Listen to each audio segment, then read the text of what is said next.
Here we go!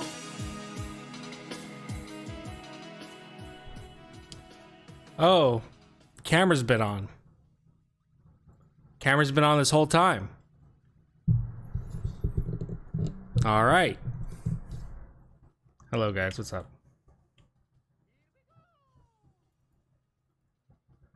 Okay.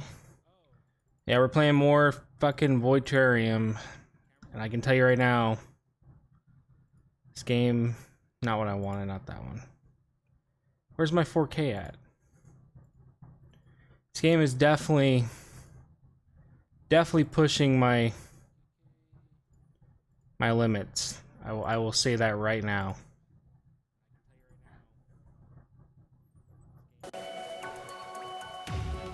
My limits are being pushed.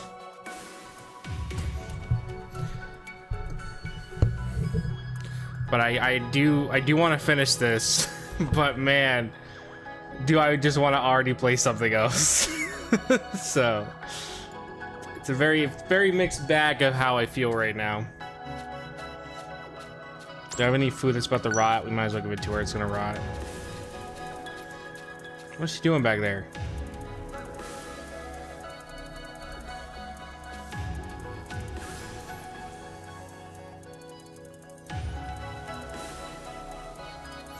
I think she's supposed to be hiding, like doing hide and seek, I think.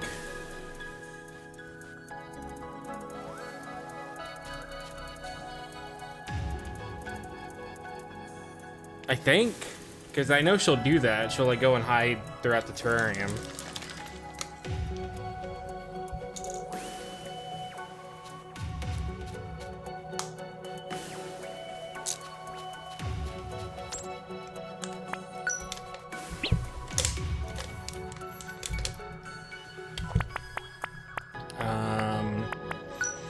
Terrarium editor.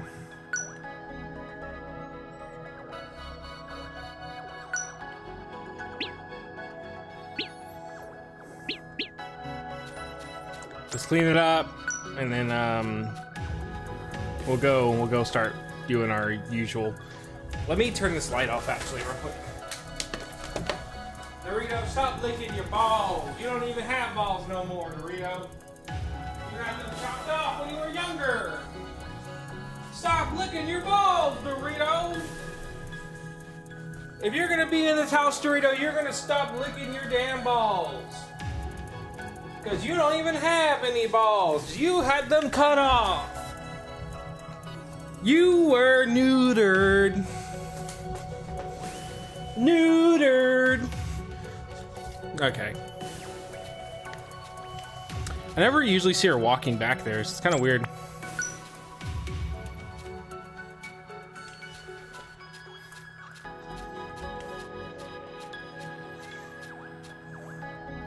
Alright, did Candyland appear at all?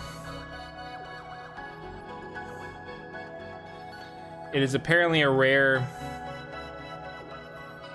spawn if it appears or not, so I don't see it though. So we'll be going to the seed research then. Doing what we normally do.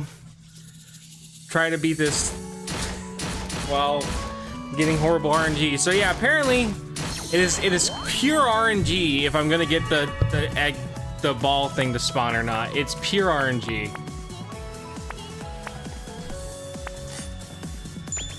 Meaning we could get it, meaning we also could not.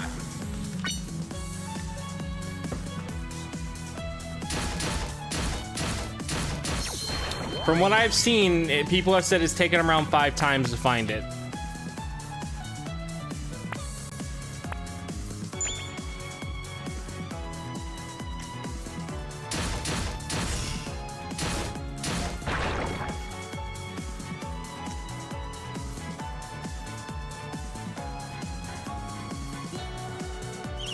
Oh my god, dude. Come on. That trap has actually been very annoying so far in this game.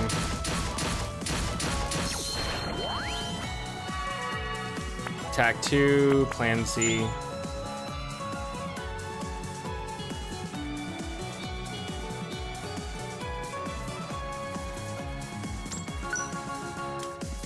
Haven't found a single battery yet. I always get really worried when I don't find any batteries for a good bit.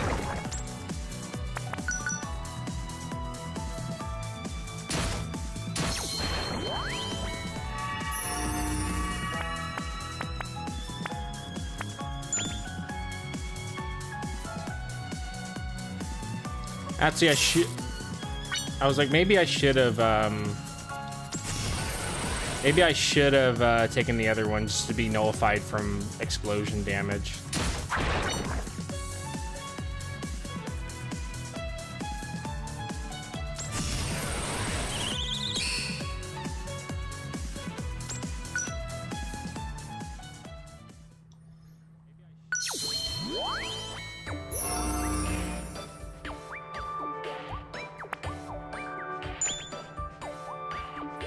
Yeah, I think that only works here. I think it's supposed to be a joke if you run into him.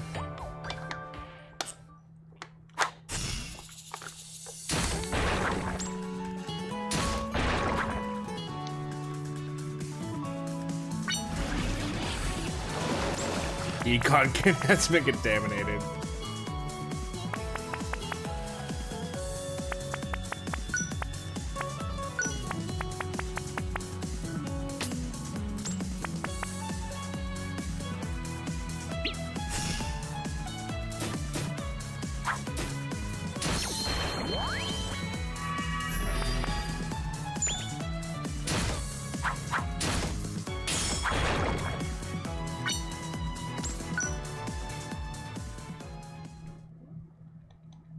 Alright, give me something better.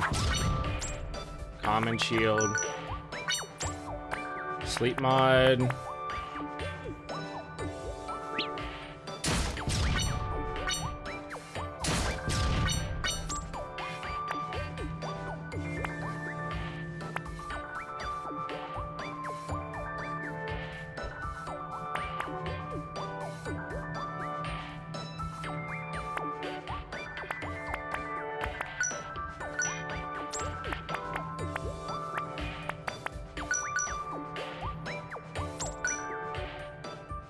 Hopefully we find tank shield soon.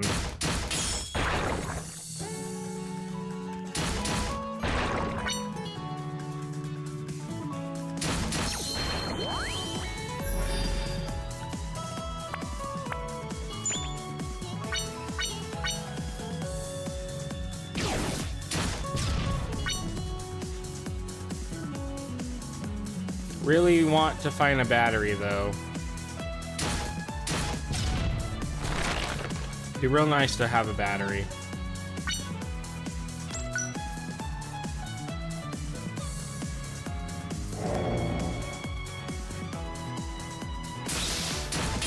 That's not great. Really didn't want that.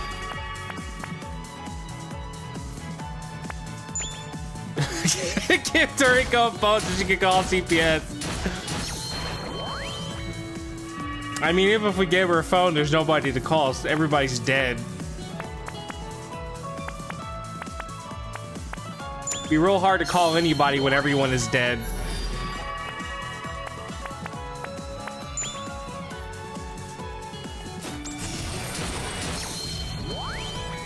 Also, what's up, man? Welcome to stream.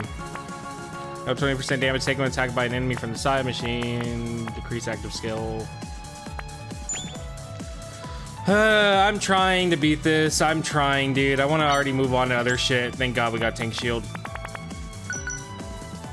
Like, I'm ready to move on to other games, but I want to beat this already because if I don't, I'm definitely going to end up putting it off for way too long. Oh, that was... I didn't mean... whatever. Alright. Well, I didn't check what items there were there, so I should really check that. Okay, yeah, the food I'm gonna want. Yeah, it is. I will say it is. Like, by all means, I like the game. There's fun stuff about it, but the problem is it's a mystery dungeon game, so... there's not much variety, and then the game's basically telling me, hey, you're gonna have to do 2 things that revolve around RNG. It makes it where it's a little hard for me to go, yeah, this is really great. Because I have to get Candyland to show up, which I've seen it one time. And apparently that one's a little easier to make happen. And then the other one we're doing could take up to 5 to 10 turns of me going to the same place. I will say that too, because I know for a fact Burnout would happen with the Atelier games, and I don't want Burnout to happen with that. Because while I did have a lot of fun with Arona, I could say that if they're all kind of similar, then Burnout would eventually happen. But definitely for sure, like for sure, we're gonna be starting the next Atelier game Monday. Like that is for sure.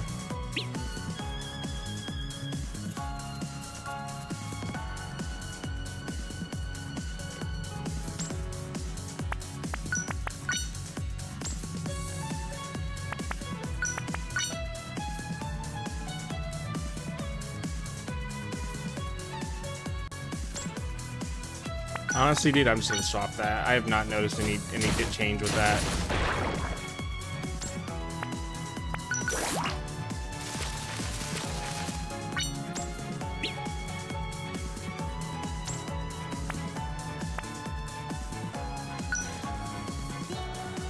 Yeah, no, Ryza definitely looks like the Breath of the Wild of the series. But when it comes to the Arlen trilogy, from what I can see, it seems like they're kind of the same games, except for the third one having more of like a town building aspect to it, I believe, from what I can remember. I know there's a spin-off that's strictly a town building one, and I do want to probably play that for the marathon thing. I know the other Atelier game we're getting in 2025 is apparently a spin-off, but I'm also gonna probably still play it as well.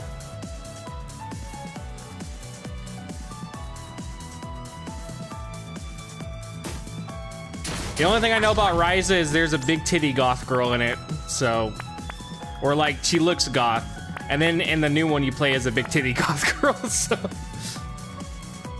yeah, that one is a spin-off from what I've heard, and I'll probably still at least try it out.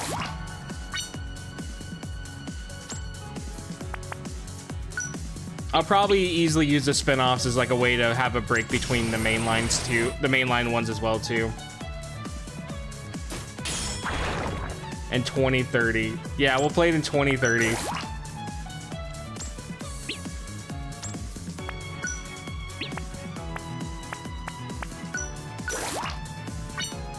No batteries, but a lot of biogels. And we found a battery.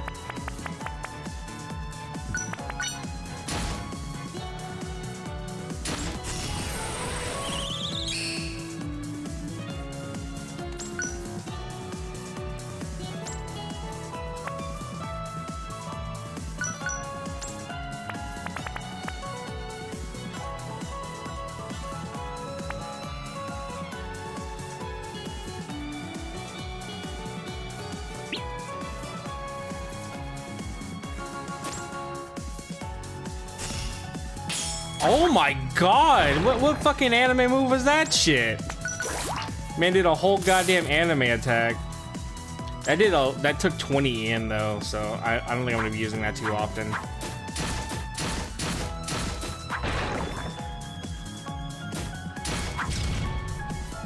Barrier shield.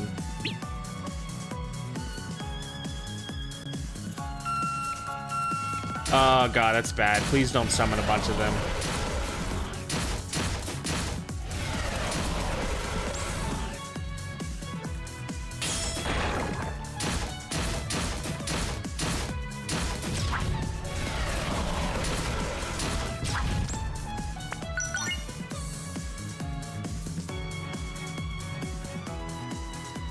But so far, though, I will say that I have definitely enjoyed my time with playing,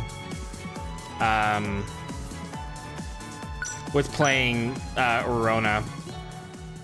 I did debate on playing the 3DS version, though, just to try it out. I'm gonna have to be able to beat this thing, like, quickly. Okay. Because I really want that battery.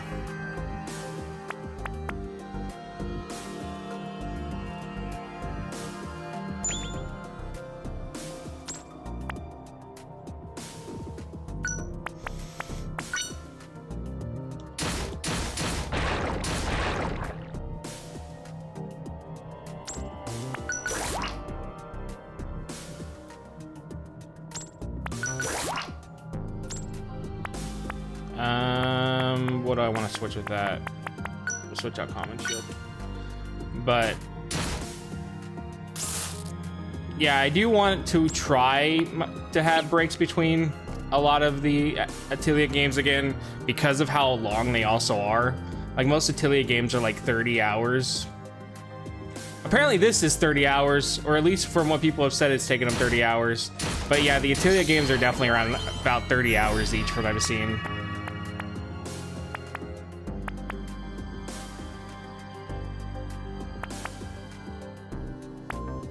Like, even for me, I kind of tried to play Verona at my own speed, and I still was pushing like 21 to 28 hours.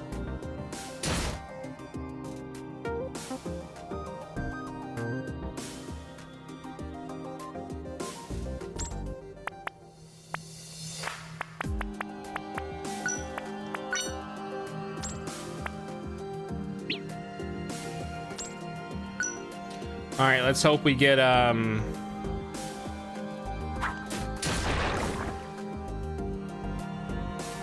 also curious. I'm gonna try something. I'm gonna try to cheese. I'm gonna do save strat cheesing. But because the way the game works, it auto saves every time you go to a different floor. So what I'm gonna end up doing is once we're in once we find the chickens, if I kill them and it doesn't drop anything, I'm just gonna reload the floor and see if it keeps doing that. Because I'm not sure if the chickens, if the spawns for the chickens will always contain the same drops, or it's random for drops each time.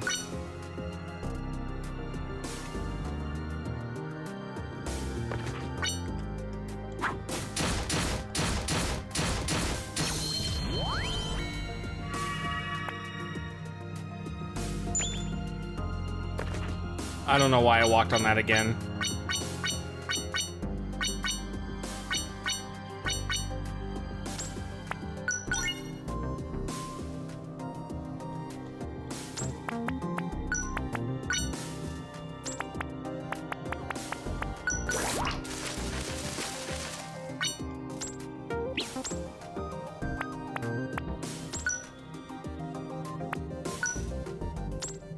Oh, hold on, give me a second, guys.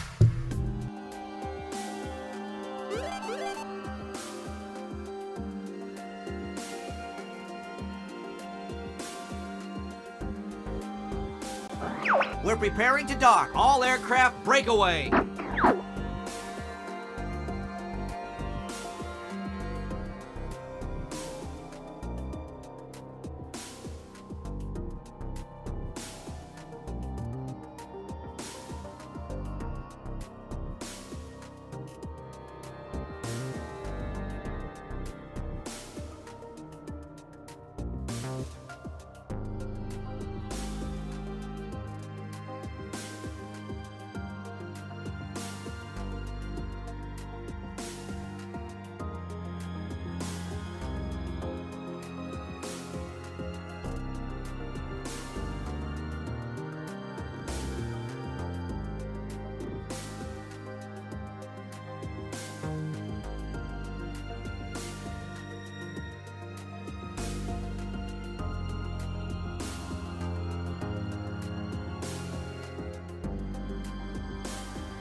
Okay, I'm back. Sorry, that took a little longer than I thought. Keep up the good work. Shout out to Rod for sticking through listening to this song probably on repeat.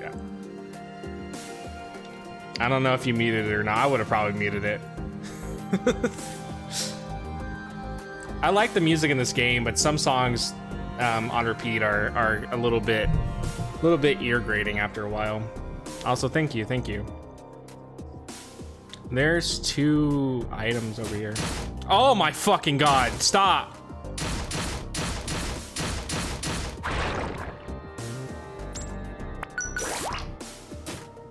Thank you, though.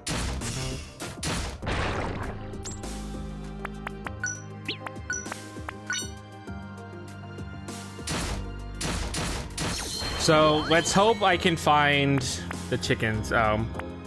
Yeah, I will say it's neutral. This one's pretty neutral. I would say the Monster House, though. That song is so fucking irritating, dude. Having to hear that song floor after floor, it's so mind-numbing. I hate it. I hate having to hear that fucking song. I did it again.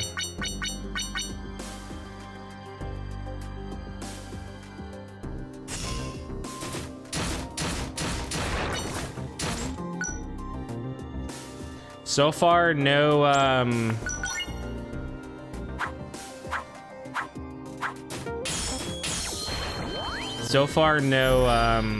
no chickens yet.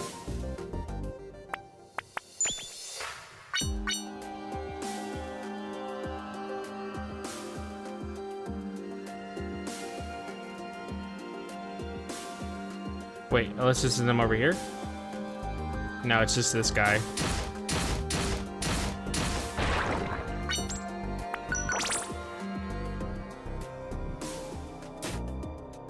Toriko requires KFC. Where's my KFC, Dad? So while doing research for Terrarium 2 and trying to like look up stuff for like anything interesting for development wise, I found an interview where they got a psychologist to talk to Furuya, the guy who made this game, to see if he was okay in the head for making games like this. And I learned that Furuya, he's not a big fan of horror movies, but he is a big fan of basically going on rec threads and watching real life gore and shock videos. So I was just like, okay then. It's because he thinks that horror movies are pretty dull versus like real life horror. So yeah, the man was like, yeah, I go out of my way to watch shock videos for inspiration.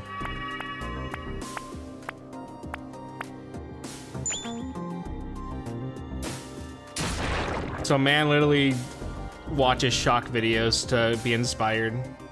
Apparently though, he did say that the company is the people who asked him to make Void Terrarium, because they're like, hey, I want you to make another dark inspired game. So sorry, I couldn't talk. He was saying that after the 2 other games he made that were really dark, he wanted to make more lighthearted stuff, which he did, but the company was like, hey, we really want you to make dark shit again. So that's why he started making Void Terrarium.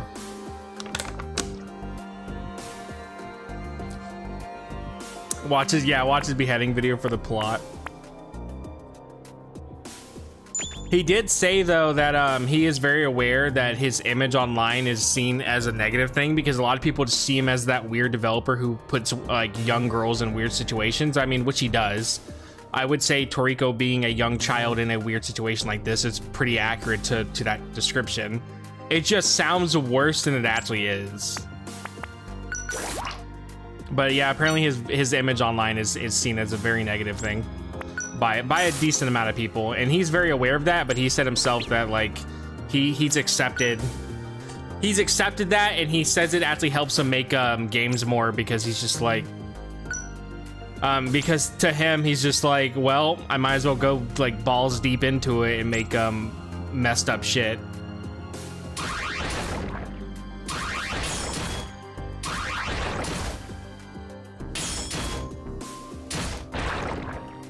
All right, nothing. Okay, I want to see. I'm gonna take a risk. I know that closing it and doing this will auto save the game to that floor, and I want to see if I can do this for at least a good bit to see if I can get them to drop what I want. Oh shit, no, please. Please, please, please put me at where I'm supposed to be. No, dude, what? But it's supposed to do that. What? No. Okay, thank God. Thank God. Thank God. God, dude.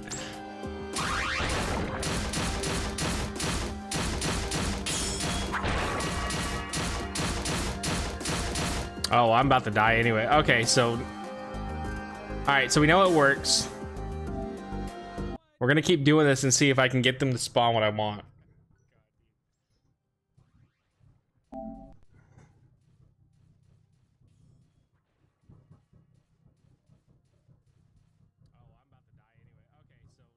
The problem is, I don't know if the drops change. Well, I could test it. I have another way to test it.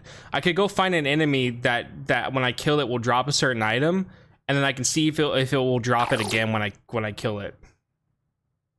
But they're gonna follow me if I do that, so.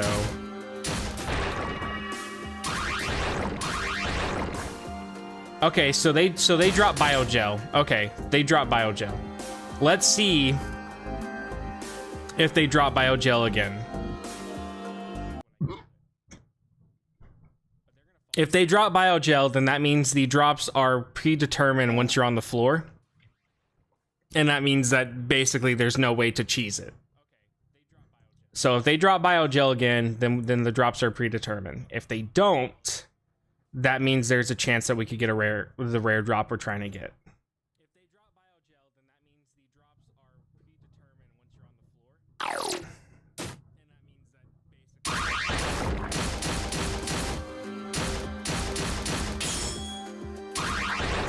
basically... Okay, so they're not dropping biogel. They are not. But I'm more than likely gonna die. Okay, so drops do seem like they are random. So that means that we could do this until we get it. Hopefully, if my plan's correct.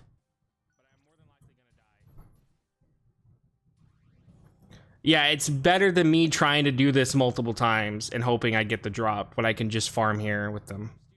I would rather have a better farming area than what I have right now, but I'll take what I can get. Because if I could get a monster house, there's a chance I can get like 5 of them.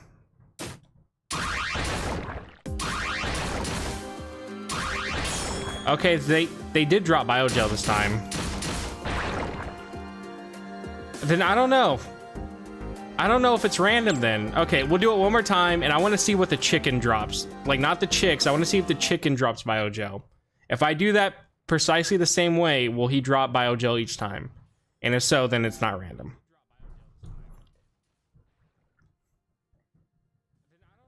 I could see what a speedrunner would do, but I don't even do it. Has anyone even speedran Voiterm 2 though? Because I could see what they would do, and I'm pretty sure it's probably just hope you get lucky. You know, like, get lucky.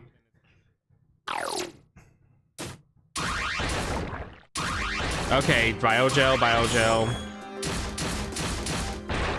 Yeah, no. Okay, drop spawns are not random as far as I can tell. I want to test one more option, and I'm gonna change up my movement walking up to them and see if this changes anything. If me doing different movements makes them not drop biogel, like right from the start, then that means it's based on my movements, and I could try to figure out a way to get them to spawn it. But that's also a whole nother shit show. That may not even be worth it. But for sure, I have to kill the 3 chickens first before I kill the actual main chicken, because he gets more powerful when you don't kill them fast enough. Do I have a better weapon though for this? Let's do the lance.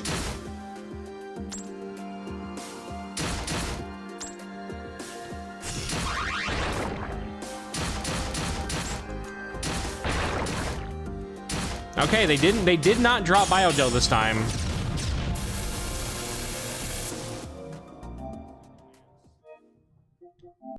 So that means my it does change up based on what movements you do. because they also approached me differently this time. But I don't know. I don't know. I don't know if this is even faster to do this. This is such a shit show. I'm not surprised, dude. I'm not surprised nobody's speedrunning this. I am not surprised.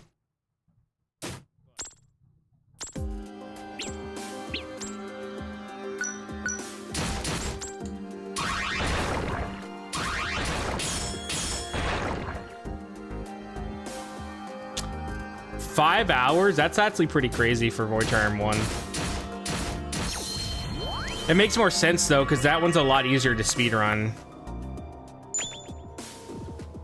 I'm gonna try to check this whole area and see if there's any other, if there's a monster house. If there's a monster house, then I'd rather go to that to try to help our. Oh, cool! Even more chickens here.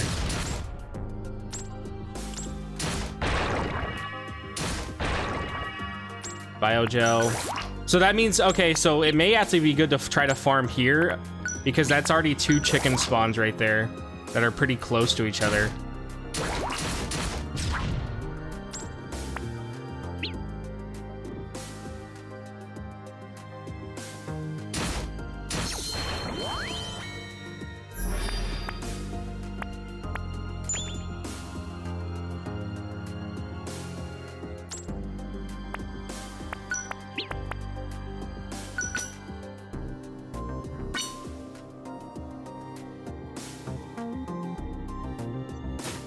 Another chicken spawn.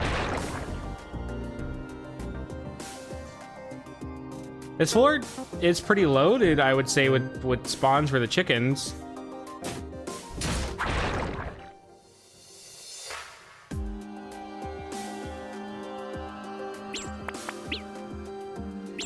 All right. We'll try this again, see if I can get them to give me the items I want.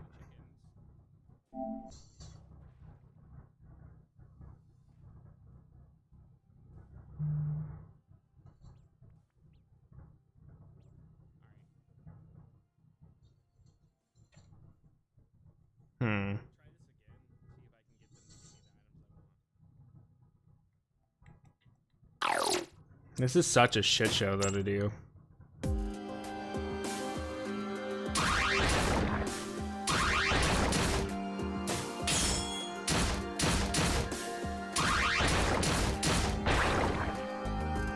Yeah, they drop biogel. See, the problem is I can't guarantee how these spawns work for the items.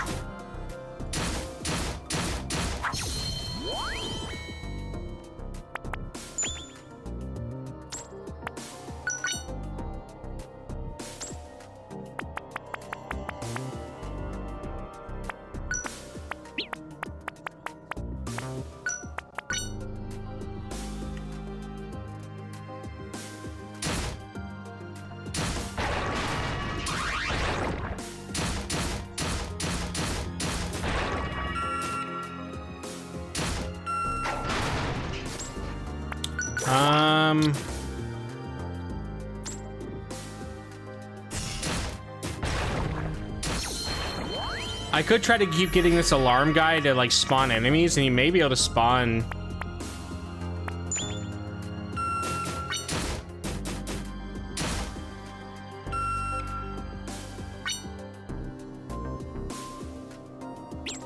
I don't know.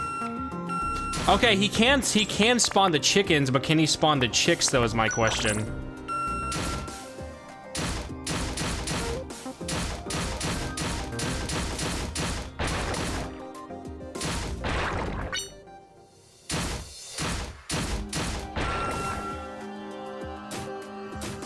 Problem is my bit thing. Yeah, it's so fucking tedious, dude. Like, it's a very tedious process.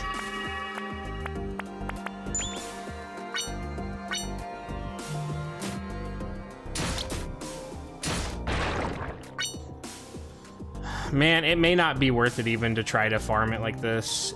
It may just be worth it to take it how I normally would and just try to go through this until I get one to spawn.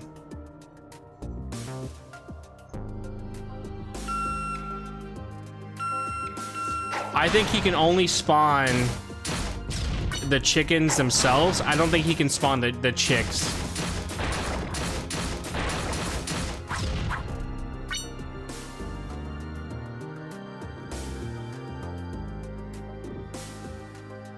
God, this is so tedious. Let's just go to the next floor.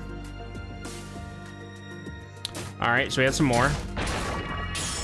I forgot you're supposed to attack the chick first. So I'm gonna reload this save because I want to try to maximize the things. God, this is so fucking tedious, dude. This is so fucking tedious. Dude, I cannot imagine what their thought process was to make you do 2 RNG things to beat the game, basically. Like, why? Like, the game's already tedious as it is because it's the most repetitive gameplay because it's Mystery Dungeon. Why force RNG to be a thing to progress in one of these?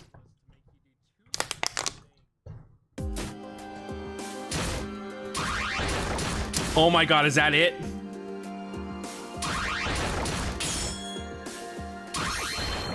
I may have got lucky and that may be it.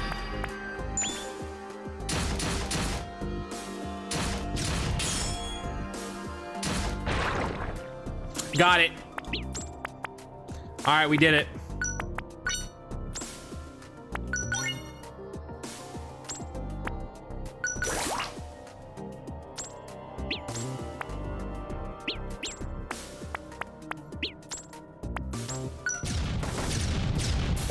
It wasn't too bad, but we did it.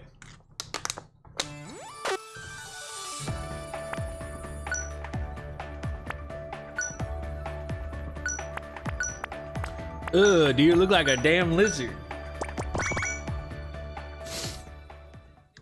Well, we did it. I still think that's really dumb to do all that.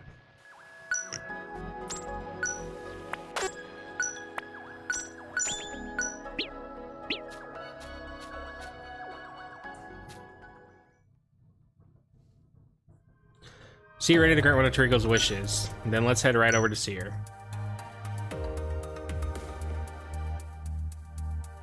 Place the birdcage in the terrarium.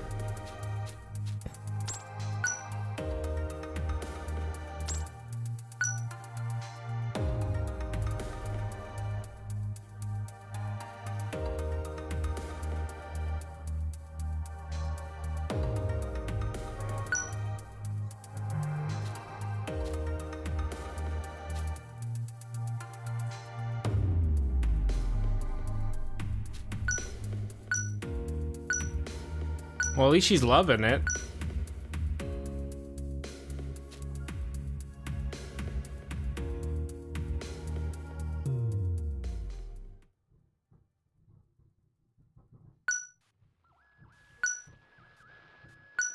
All right, let's go to the waste treatment plant. Let's go craft,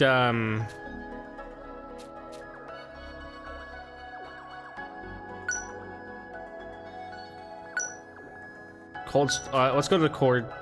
Can we go to cold storage space from waste treatment plant? No. Okay, that's like an end goal thing.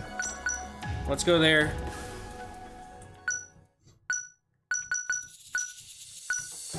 We'll create a plastic explosive. Well, we still have one more RNG thing that needs to be done, which is the Candyland spawn one. But that one's a little bit easier to farm for.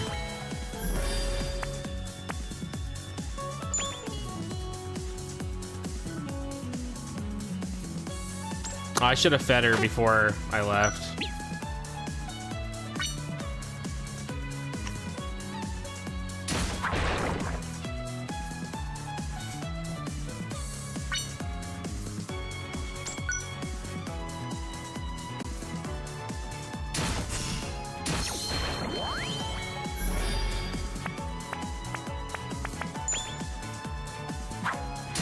I wonder if there was a way to like cheese how items drop in this game, like with what I was doing. Because it didn't feel like I was cheesing anything, but I'm sure there probably would be some way.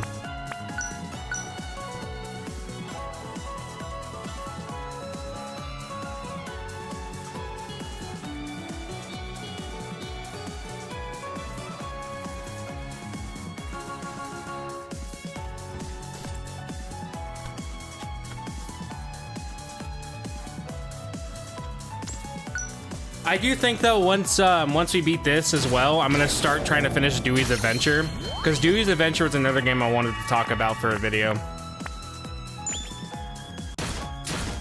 But the problem with Dewey's Adventure as well, it's very tedious to play. I actually hate playing Dewey's Adventure so much. I love Dewey as a character, but playing Dewey's Adventure is like basically pulling teeth. Like, I'll never understand whose idea at Konami was, let's make a platformer that requires motion Wii motion controls without the Wii Motion Plus,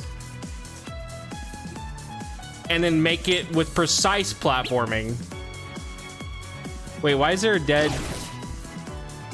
What is that? Is that a mushroom? It looks like a dead chicken. He loves pain. I do love to suffer. Yes, I do. If you haven't realized, I am always built to suffer. Like, how do I suffer more is what I ask every day. Will doing this make me hate myself? Also, tomorrow we will probably still be streaming, but Thursday and Friday I will be gone, so I will not be streaming, even though those are my days off. I will be doing Thanksgiving stuff Thursday and Friday. I will probably still have my computer to, like, work on videos, but I'm not going to be doing any, like, actual streams.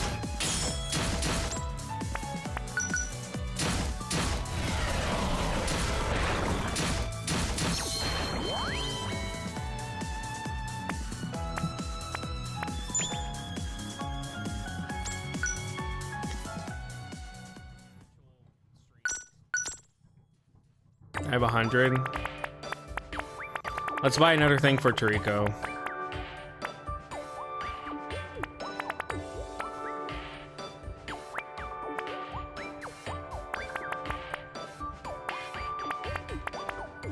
Bones shirt? Damn, dude, I would love to have a Bones shirt.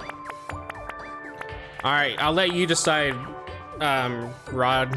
Should I get princess bangs or should I buy twin pigtails? I'll let you decide.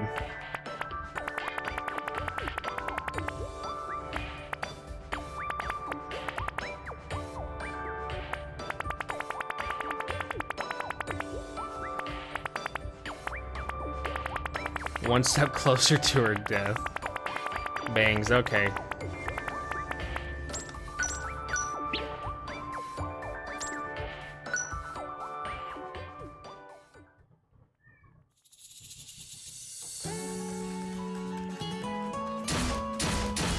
Well, right now what we're doing is we're trying to do VR missions right now, so we're not working towards what Toriko wants right now. We're trying to work towards what the humans are asking for in the VR world right now.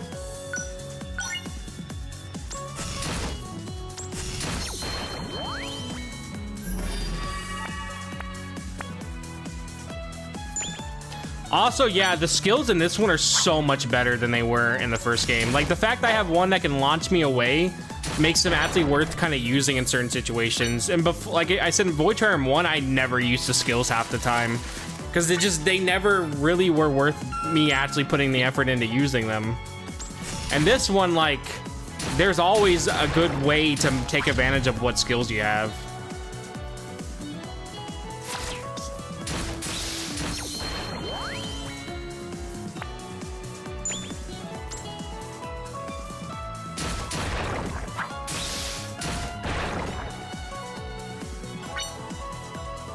That's why it sucks that, like, there's a lot of stuff I do like about this game, but then there's a lot of stuff that I despise so much. Like, this has so far been a very down the middle experience where I probably would just rather play the first game over this one.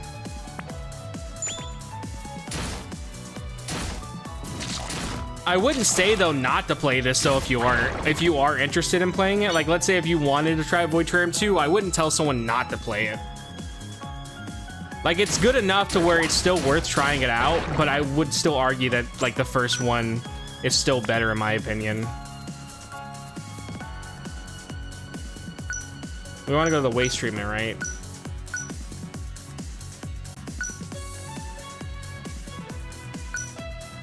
I think it's the waste treatment that we want to go to. Has to be, because the other option would be special department zone. What's this zone over here? Oh yeah, now.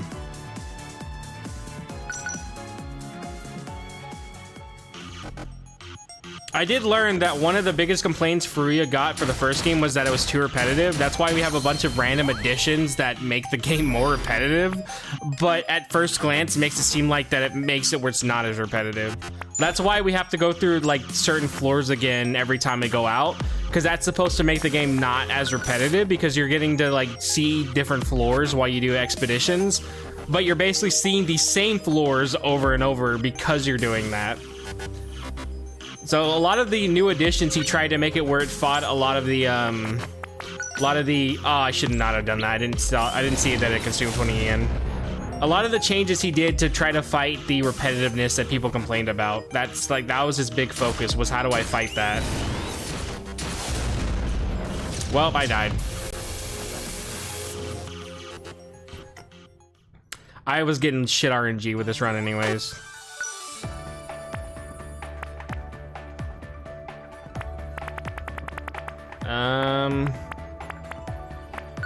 Just in case if I don't have a battery by this point, we'll put one there.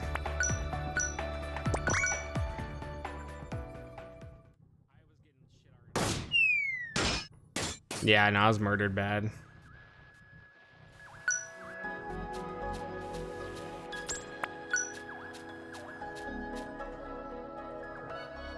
You're out to using the bed for once. Congratulations. I don't know how many times I walked in here and she sits on the floor every time. All right, let's see what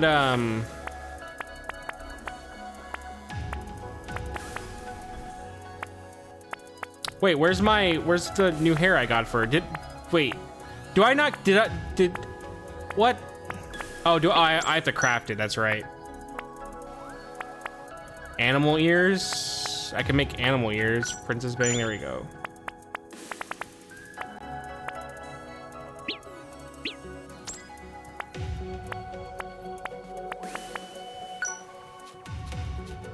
There you go, Toriko. What are you doing? Oh, you're watering stuff? Thank you. I mean, it doesn't count, but I appreciate you trying.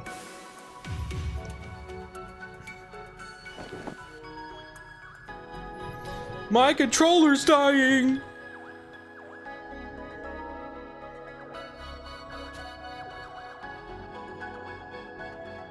She didn't keep her black hair on for very long.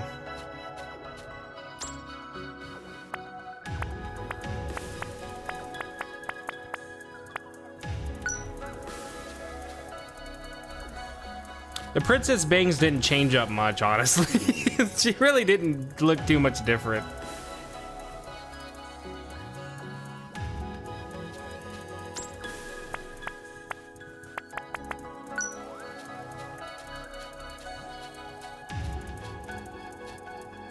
Here, Toriko. What are you doing? Oh. Oh, I'm glad you like the flowers. You're welcome. It took me a good while to get them too. She's being rebellious.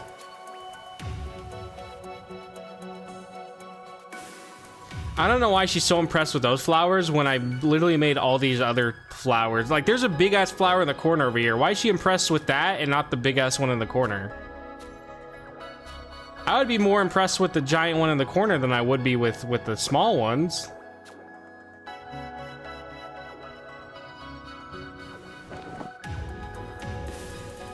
Yeah, look presentable, dude. Stop wearing that raggedy ass clothes. Toriko, cringe clothes.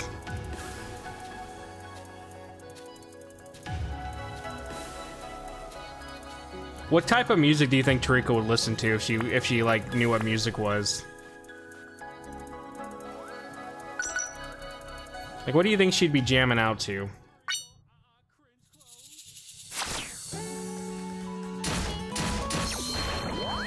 She gives me very much Owl City kind of vibes. I remember when Hatsune Miku. Okay, yeah, no, I would say Hatsune Miku 100%. I remember when I first listened to Owl City. It was when it was before Fireflies, but it was like when he released like Saltwater Room and Vanilla Twilight.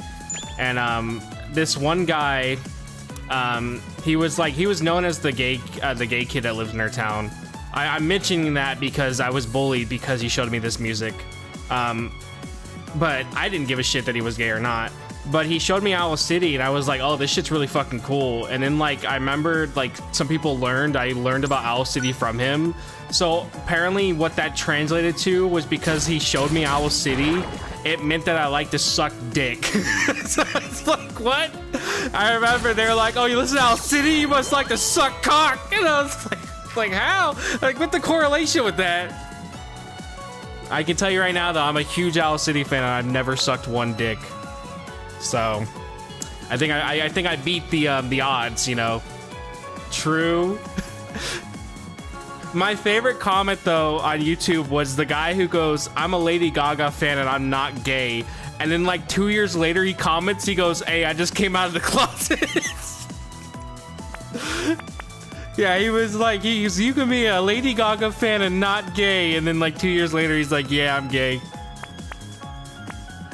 Yeah, and I remember they were like, yeah, you must like to suck cock if you like Owl City. And I was like, huh? But they only said it because of who showed me the music. But I fuck heavily with Owl City's earlier stuff. Like, I know everybody just memes on Fireflies, and that's like the one that everybody knows. But like Saltwater Room, Vanilla Twilight, dude. If that doesn't make you want to stare out a window while it's raining, dude, I don't know what else will. Those songs give me very much stare out the window and reminisce type vibes.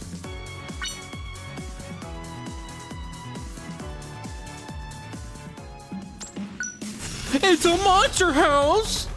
It's a monster house! Oh no! Oh no, what am I ever gonna do? It's almost like I can't just walk into the hallway and be okay! Oh no, this is so bad! Reducing ink consumption by 100% for active skills.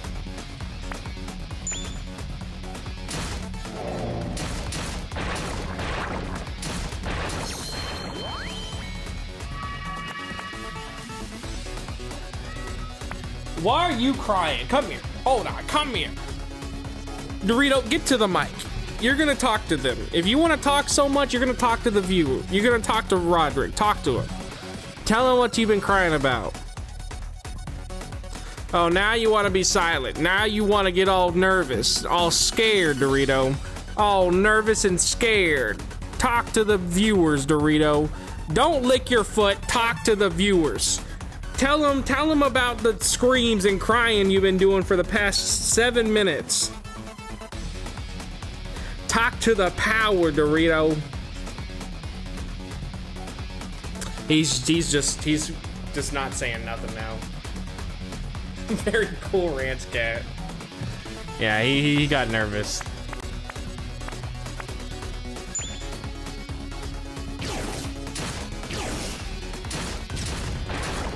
Yeah, no, it's pretty crazy the logic middle schoolers will go to somehow prove that you're sucking cock. I remember the biggest rumor that was started about me in middle school was that I pulled a Chris Chan and got fucking herpes. And somehow it was believed enough that I was called into the principal to make sure that it wasn't true. And I was like, you really fucking believe this? Yeah, somehow it was believed enough by the principal that I, as like, I think I was like 8 or 9, would have somehow even known what that was. I didn't even know what sex was at the time, but would have pulled a Chris Chan and then got herpes.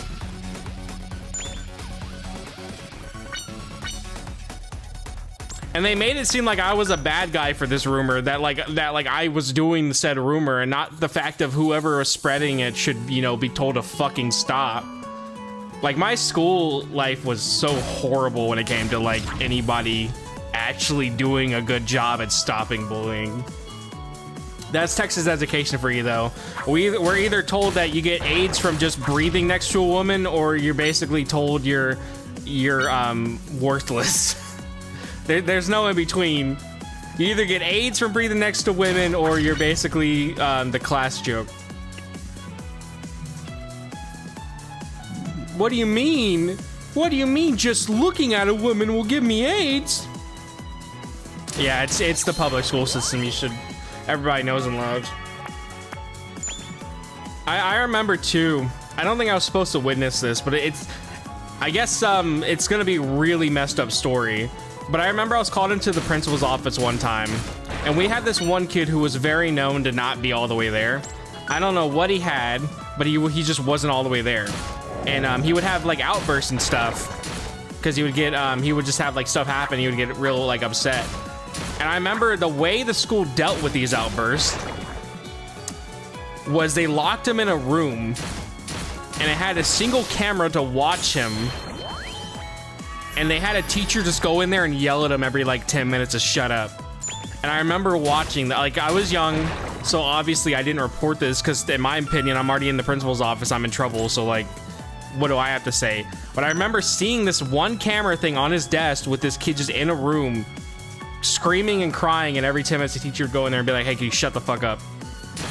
She would tell him to shut up, not shut the fuck up, but still. So if that doesn't tell you how great my school was at dealing with any type of problems, I don't know what else would.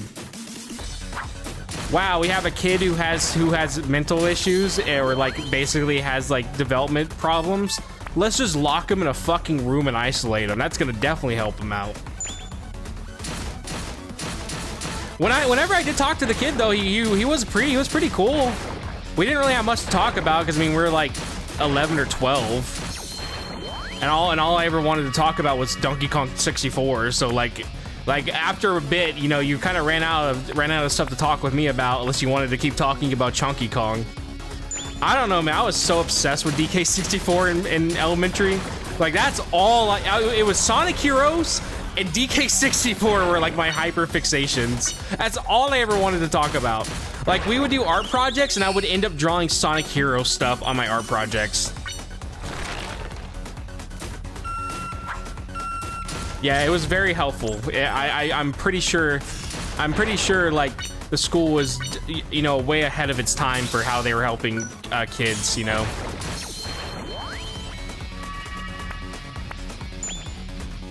How fucked am I right now? Uh-oh. I don't have a single battery. I do have these, but I don't really want to use them. Oh, I do have a battery. Okay. Oh, I have two. Okay, I'm just blind. I just can't see sometimes. I was obsessed with Age of Empires 2. Is that like a Civilization kind of game? I never got into the Civilization style type games, honestly. I just never did. I feel like now I probably would get into them, but I just never was into that style of gameplay.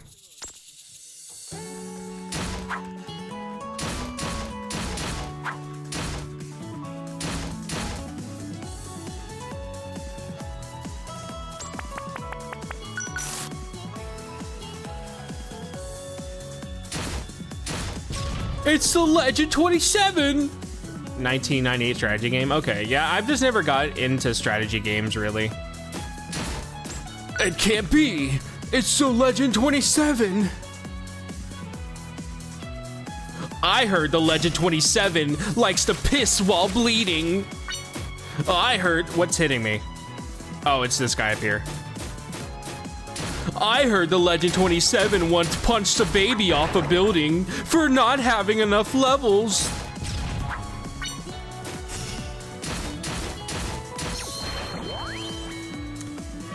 I got into Diablo 2 when I was younger for a bit. I can tell you right now, I had no idea what the fuck was going on in Diablo 2, but I sure as hell played it, and I was a very big barbarian guy. I would say that's like me, but with Star Fox. My dad was like a huge Star Fox fan.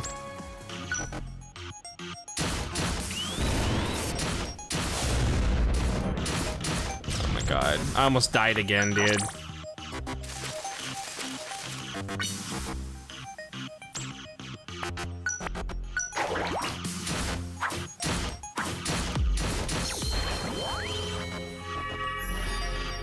Ain't shit meme. Dude, I love the Legend 27 meme. I'll never let it die. Just like Dob, dude, the Legend 27, Dob, and Cheese Rat will be the memes that will live on forever. I don't know if you know this, but I love running jokes into the ground.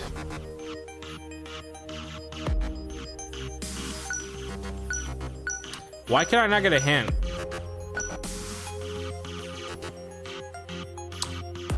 Are you fucking kidding me? I have the acid waste this whole time, huh?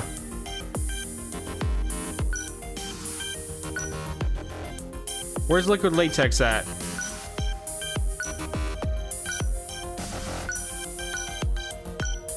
Do I need to even be here? Hold on, protein. What's the protein spawn?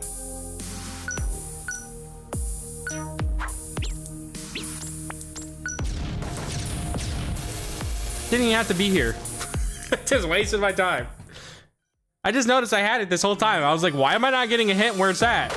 Well, I had it this whole fucking time. Damn, bro, that looks like a lizard.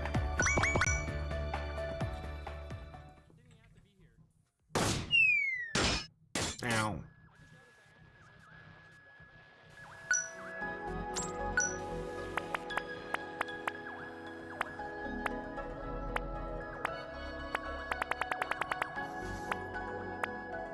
High protein food. And where's the thing I need to craft?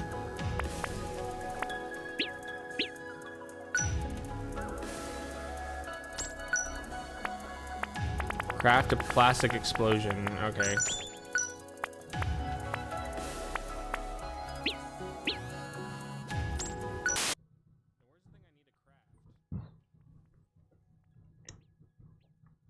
It's gonna be real annoying to go through all the footage and try to put all the VR missions together and then all the actual non-VR missions together. Give her some goddamn protein powder. Aha, now I can break open that blasted gate and finally escape. All I have to do now is decide when. Night would be too hasty. I can't rush now, not after everything. I should monitor the gate security and figure out the best opportunity. Yeah, I don't want to screw up and have everything go up in smoke. It's not that I'm scared, okay? It's just trying to figure out the most effective way. Also, I found a guy selling Ryza 2 for $75 and I may take it. If he still has it, probably by this weekend, I'm probably gonna take it. I'm not afraid, I'm not afraid, I'm not afraid. Anyways, back to work I go. Don't get suspicious if I don't put on a good show. I'm busy, busier than I've ever been. Busy. You fulfilled one of the humans' requests. Because if I don't take it at that price, I'm probably gonna be looking at having to spend about 100 to 120. And I don't really want to. And 75, like, it's a lot for a PS4 Atelier game, but that's probably the cheapest I'm gonna find that physically anywhere.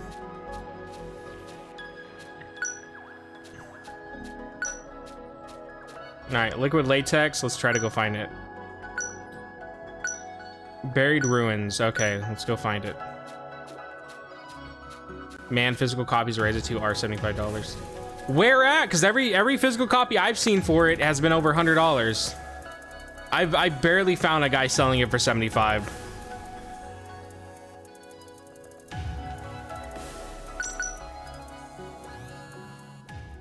Now, every time I've ever tried to find it, I've only found it for like 100 to 140.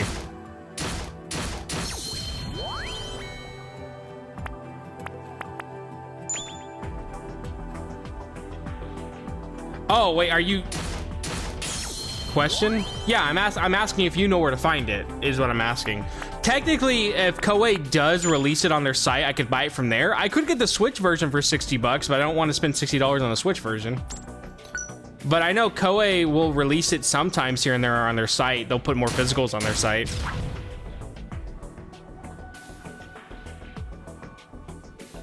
Oh, are you asking a oh. Yeah, so Ryza 2 is very expensive because they stopped making physical prints of it pretty early on and when it came out. To the point that, as far as I can tell, there is a PS5 physical, but that only seems to be a Japan only. But I have seen on the PS4 versions that are in English, the physical versions, I guess they were pretty limited. They didn't do a lot from what I could find. From the small amount that I looked into it, in Japan they stopped altogether. Also, it doesn't help that Gust just stopped making physicals for most of the games to begin with.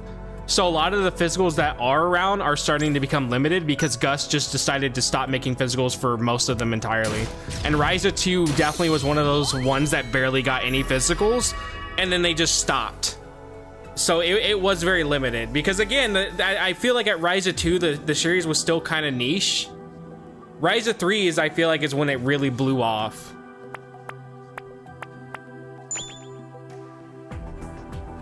But yeah, no, physicals for Ryza 2 are definitely really hard to come by.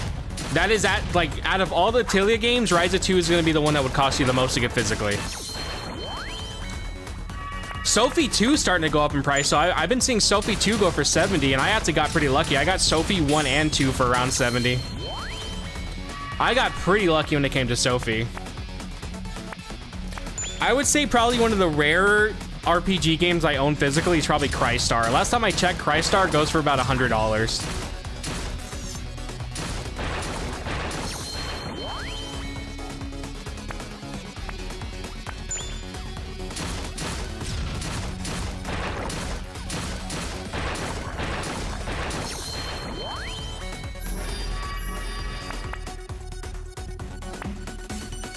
Then cooldown of active skills and HP.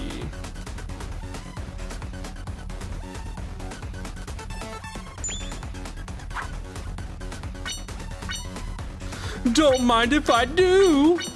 I will take all these items. Yeah, no, I did debate on getting it digitally, but then I had a bunch of emergency shit come up, so it's why I didn't get it. Because I was gonna originally get Ryza 2 digitally, and I was also gonna go ahead and get Totori or whatever it is. And because I had a bunch of emergency stuff pop up, I was not able to. That's why I'm just gonna get Totori, or Totori, however you pronounce it. I'm gonna just get that this Monday, probably this coming Monday. But I'm gonna get that digitally, so. Because again, I don't want to spend $100 on an Atelier game. But I'll spend $75 because I mean that would already be a price of like most new PS5 games, and I can play a PS5 version of it if I have the physical disc for it. Yeah, they do go on sale. That's why it's one of those things where if I don't have a copy of that one in Lula from 2 months from now, I'm probably just gonna go ahead and cave and get it digitally. I am probably going to get the spin-off one where it's like the town builder one. It's like something with an E. I'm probably gonna go ahead and get that one digitally because I found hard copies of it for $50, but I don't really want to spend $50 on a town building game that I may not even really do a full review on. I also thought about doing the mobile gacha game, reviewing the mobile gacha game, but at the same time too, I'm not a big fan of gacha games, so it really wouldn't be much for me to say besides like, oh, this is just a gacha game. But I thought about it. I was like, it'd be kind of interesting to talk about it.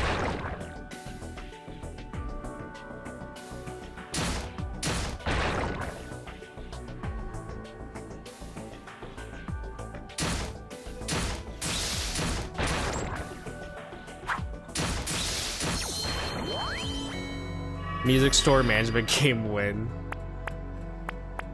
When that ever happens, I'll maybe look into it.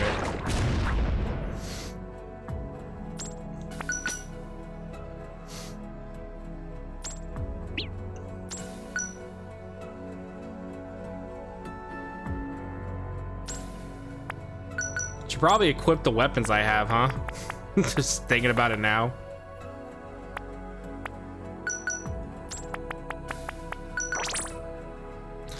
Yeah, no, they're rarely worth it. That's the problem. Even like Honkai Star Rail I got pretty big into, and even I would say like it's not worth it to really invest money into and play it. And talking about gacha games at the end of the day, like there's only so much I can say.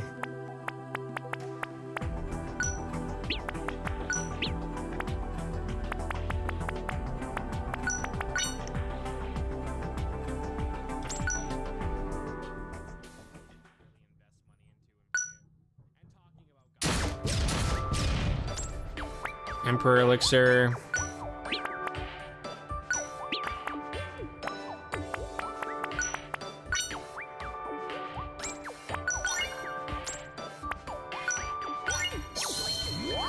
Yeah, spend money and win. That's basically it. And even then, you could spend money and still not win.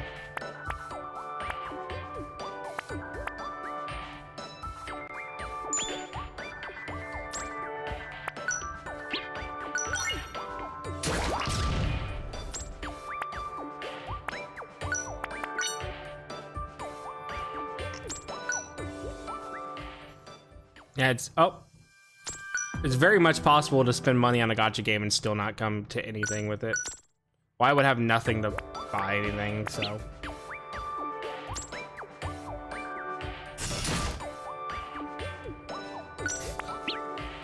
I just punch him. Hey, glad to see you're here to exchange fragments.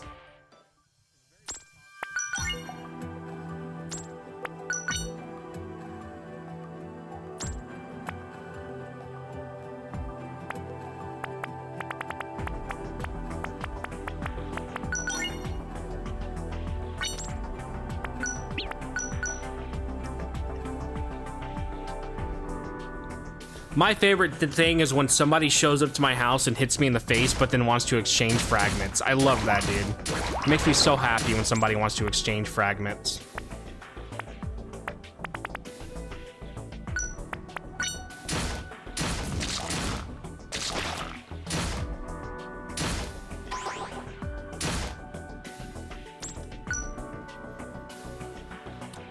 Like, wow, sir, thank you for thinking about me and showing up here and exchanging fragments with me after hitting me in the face. How could I resist? How could I not like that you did that? Everyday occurrence.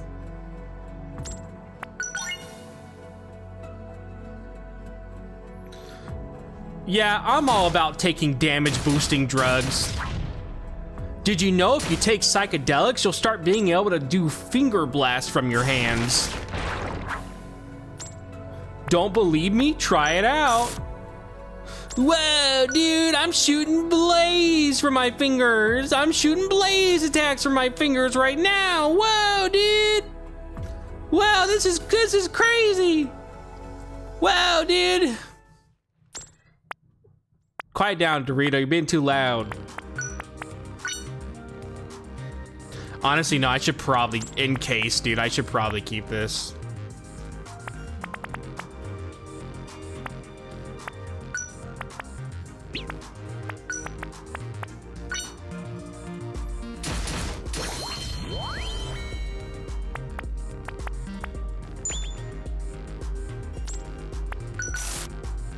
I don't think I should have used that. Oh, God. Oh, yeah. Oh, shit. Okay, what do I do here? What do I do here? You know what? We're just gonna leave. That's what we're gonna do. I don't have to deal with your rudeness. I can just... Shit. Hey, chill it out. Chill it out, dude. Come on, man. Chill that shit out. What's wrong with you?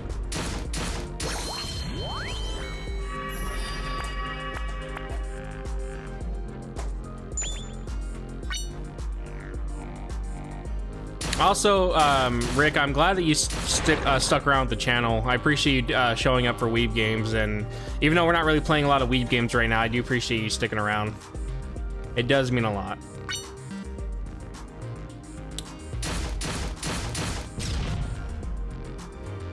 Ain't nothing over here, dude.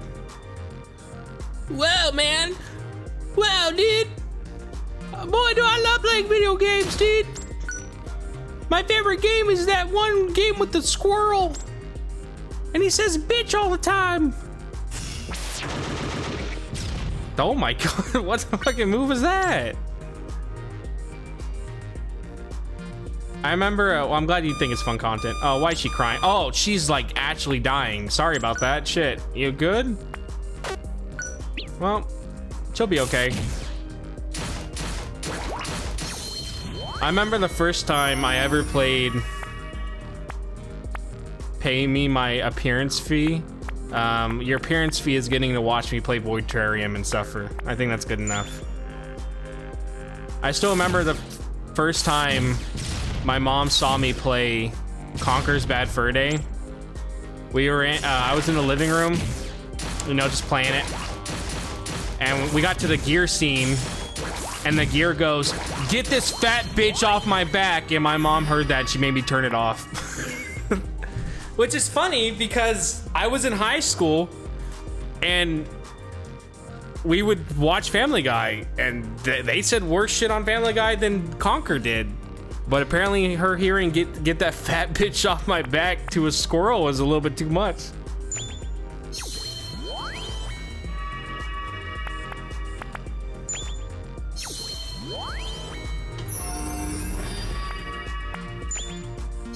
Oh my god, I leveled up a lot.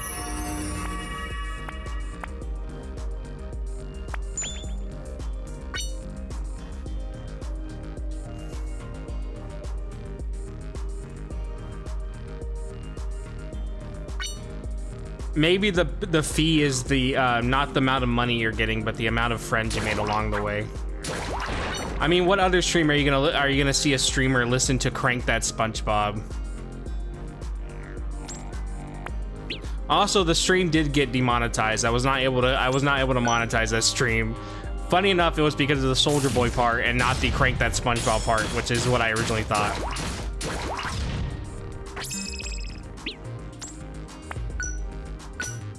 God forbid did you ever play Crank That Soldier Boy on stream. Soldier Boy will try everything to get his money.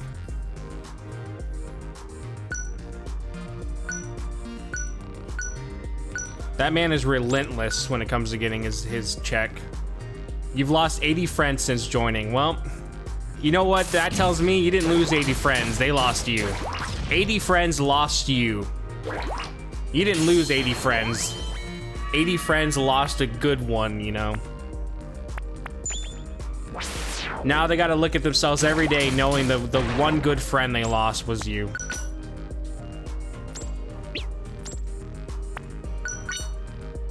He has to pay Nintendo back. I don't think Nintendo actually ever went through with suing him. I think they gave him a warning, but as far as I could tell, he never fully got sued. He does stream though here and there, and if you try to ask him about it, he doesn't like it. He gets a little bit cranky if you ask him about it.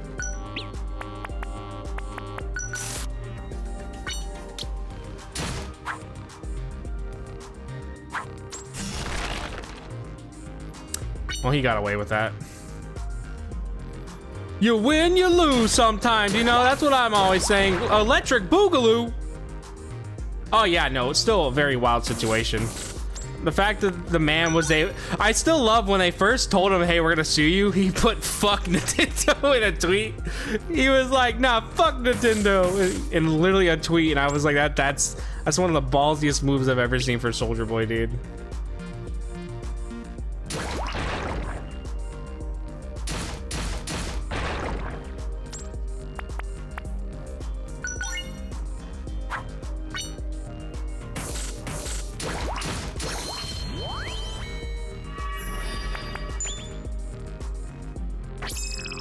God damn it.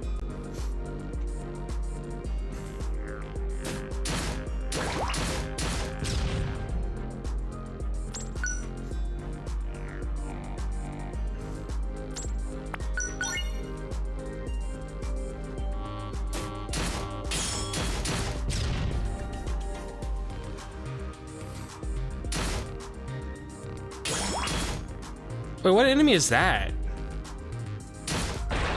Oh, I think it's the bear one. I was like, I don't remember seeing that one ever. Yeah, okay, it's the bear guy.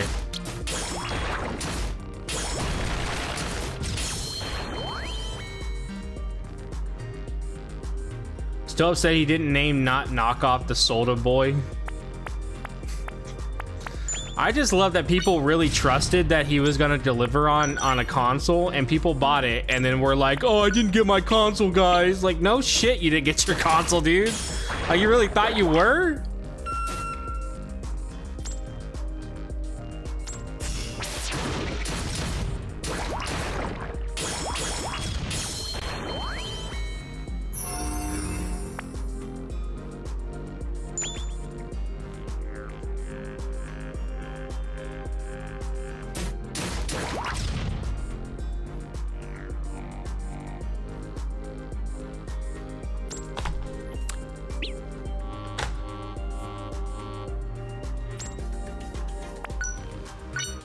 I love though that I always say I'm not a weeb. I'm like, I'm not a weeb. And for the Rorona video, there's a part where I talk about how I played anime games before. So what I did is I went over to my game shelf and I just started pulling off games that were like very anime-like. I had to stop after I had 3 stacks because I didn't want to get any more because I didn't need any more. Yeah, that's all he was doing. It was one he could easily buy. I'm pretty sure that's why he didn't get sued, because technically he didn't own it. He was just selling one that was already a thing. But emulator consoles like that are always around. Literally, if you go on TikTok, you'll get an ad for them every single time.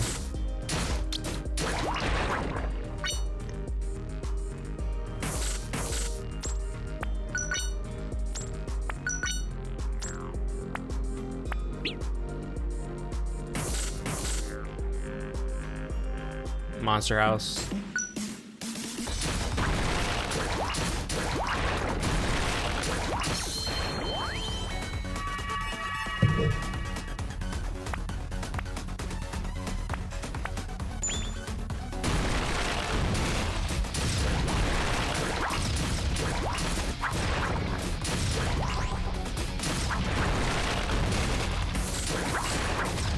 I don't know what you're saying oof to. If it was what I said before, I actually can't even remember what I said before. Oh. Why did I do that?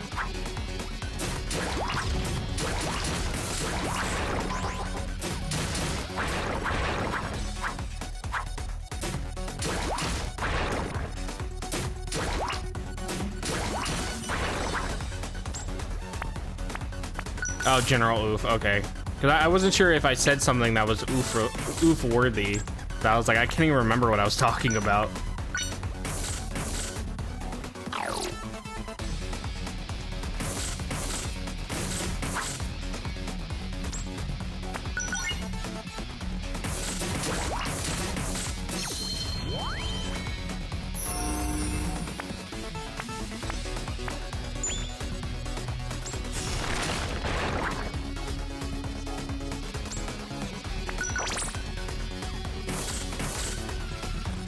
Wait, what are these options? Spawn Swapper, Quantum Cape. And then there's a bunch of stuff up here. Guard Potion.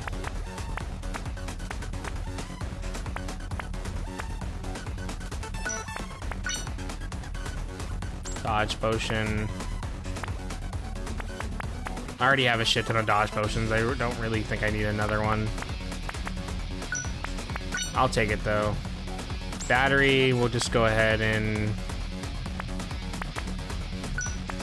switch that. Honestly, we don't need the battery. I'm gonna use it though, but we don't need it. And the Chaos Tonic we can ignore.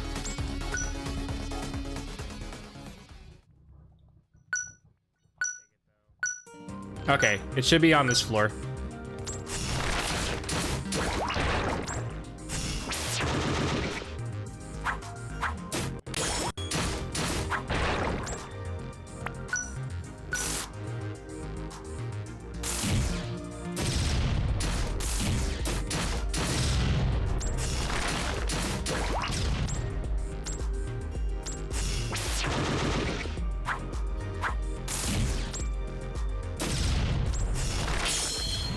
That did 606 damage. That's crazy.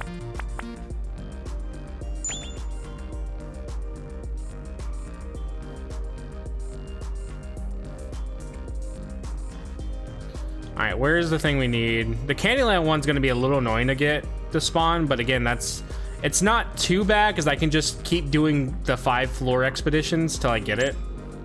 Here it is.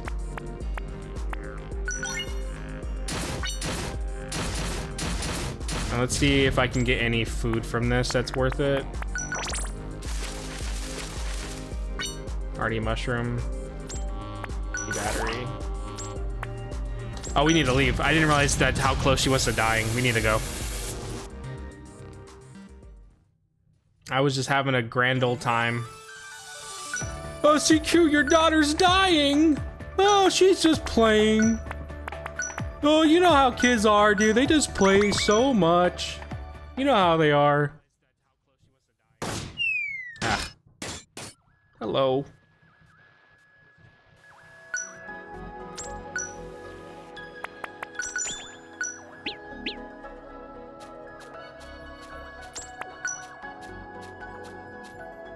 Man, you just look miserable every time I show up. I wonder why.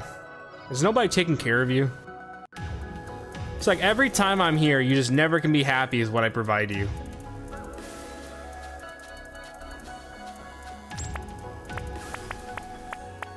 Here's your lizard. Eat your green lizard. Also, a lizard was in my house a couple days ago, and I completely forgot that if you try to pick them up by their tail and hold them, like to take them out, they basically freak out, and they basically knock their tails off. So I picked him up. I was trying to grab him by his tail, and I was trying to pick him up very slowly. So I wasn't trying to scare him because I was trying to take him outside. Well, then his tail fell off, and I was like, oh yeah, they do that, shit. So I was like, my bad. But I was able to get him outside, and then he was fine. I gave him some water to drink from a little cup, little like water bottle lid. I don't know if he knew how to do it, but it's the thought that counts. And then I let him go. Yeah, I felt bad. I was like, shit, I forgot that lizards do that. When they feel threatened, they basically will let their tails fall off. Then let's head right over to see her. It's such a weird defense mechanism, but I mean it works because if you're a predator trying to attack it and you see a tail fall off, you're probably gonna focus more on that.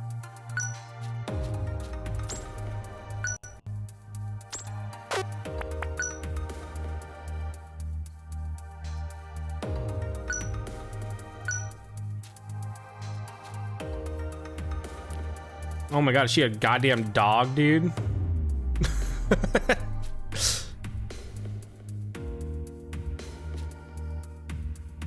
There you go get it. Yeah, most of the time it will grow back. I don't know many lizards that don't have a tail that grows back.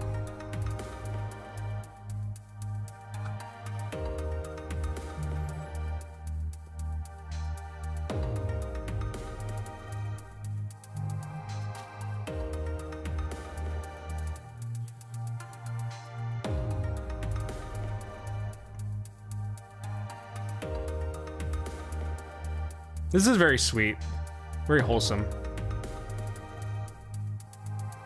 That was a very wholesome moment.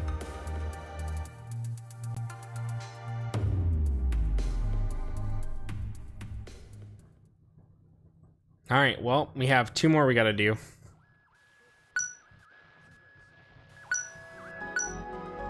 But we need to go deal with the fluffy cream one first.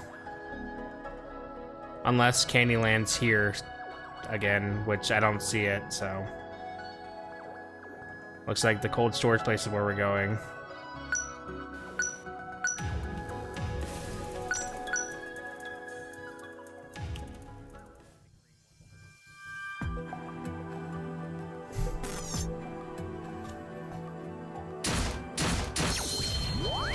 The creator of Terrarium probably saw the gif of that girl in the skinning machine. I know what you're talking about. I remember seeing that as a child. Boy, was that not a good time for me as a child seeing that. I remember seeing that and I didn't even know how to feel. I was just like, man, that was awful. Yeah, no, he probably enjoyed that. He said, I mean, I had to translate it from a Japanese interview, but he said that he likes to watch real life like shock videos. Because he feels like that's a little more scarier than whatever. Oh my god! Oh, I was like, why so much damage? It's because I'm standing on poison. That's why. Yeah, he said himself that he likes to watch that stuff because it's easier to like build stuff off of it, and it's more realistic, obviously, and it's more scary versus, you know, real life horror. Which I mean, to me that comes off as really edgy and stupid, but. I mean, if he makes great games from it, then by all means, do what you gotta do. I mean, the Mortal Kombat devs do the same thing. Why does so the poison for it's supposed to be corrosion? That's what they call it in game. So basically, standing in that, it's corroding my metal. That's how it's supposed to be. It's acid basically, and not just like poison. So whenever we're in that, we're standing in literal acid, and it's melting our metal. That's supposed to be the lore reason why it hurts us. Which, yeah, if you put metal into pure acid and it started corroding, and I think that would hurt whatever is made of metal.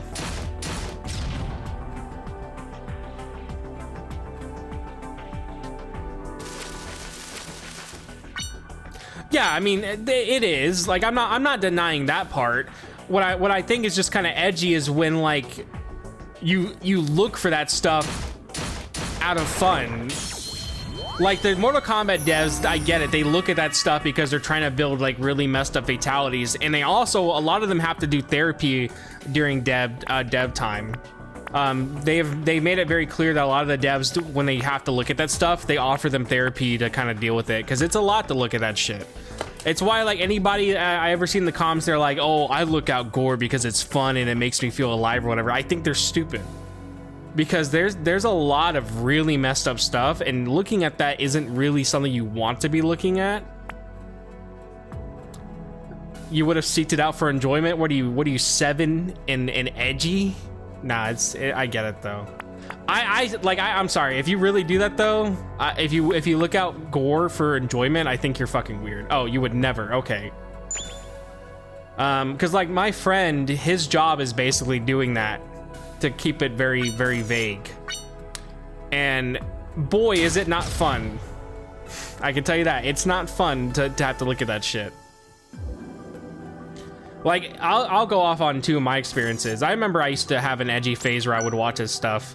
But I wasn't enjoying watching it. It was just one of those things where I was like, oh, here's a rec thread. I kind of want to see it. And I ended up stopping because of the brick video. Which the brick video, you don't see anything really. You really don't. So the brick video is basically this guy driving down the road. He's in front of he's behind one of those giant trucks that carries bricks in it. No, you're good. And he's driving down the road. Well, a brick falls off the truck and goes through the window of the car. Well, you don't see any of the actual impact of the brick hitting anybody. You just see it go through the window.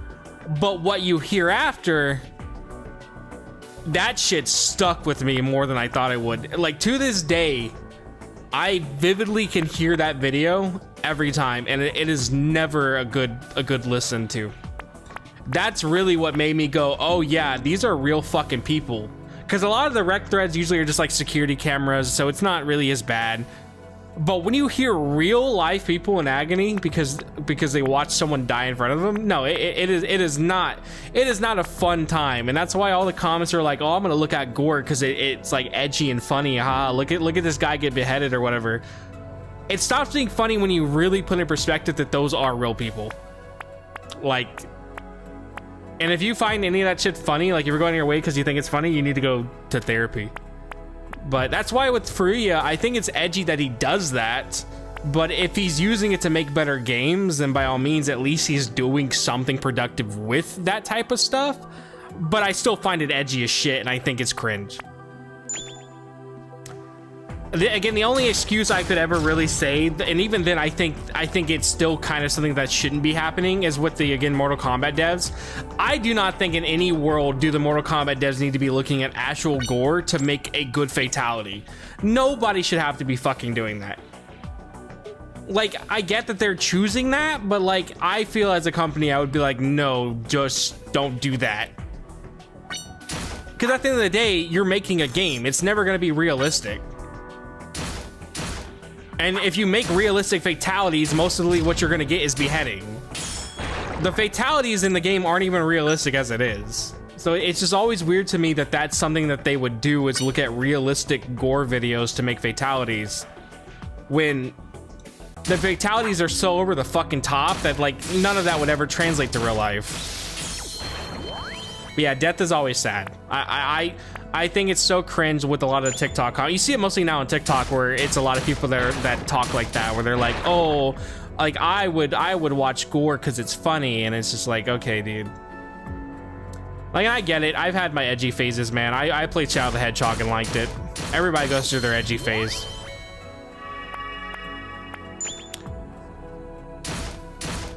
You really know you're hitting the edge when Shadow the Hedgehog really be feeling like a good game.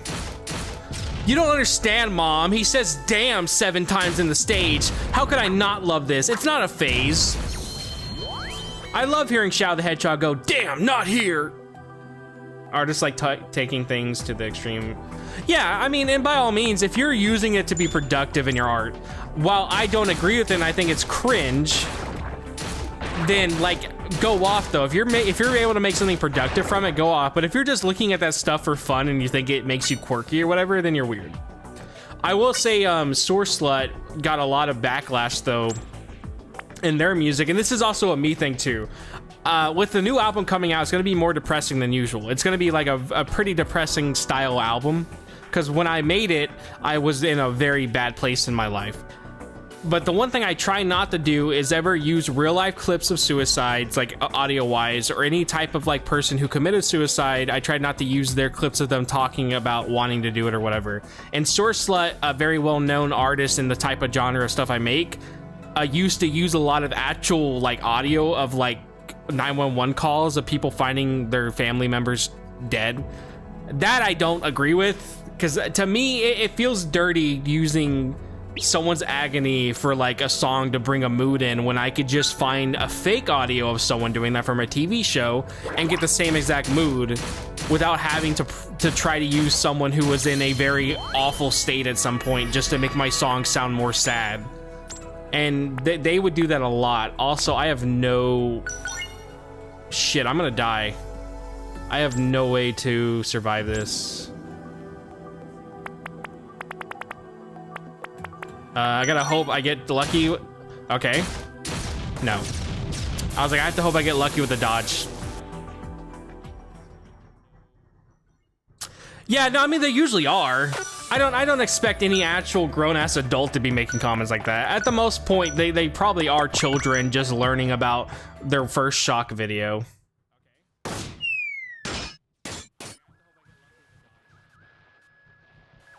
But yeah, no, the whole Source Slut thing, it's like, that's one of the, I mean, they have a bunch of other controversies, but that's the one controversy that they've done that I 100% agree with. Is pretty messed up.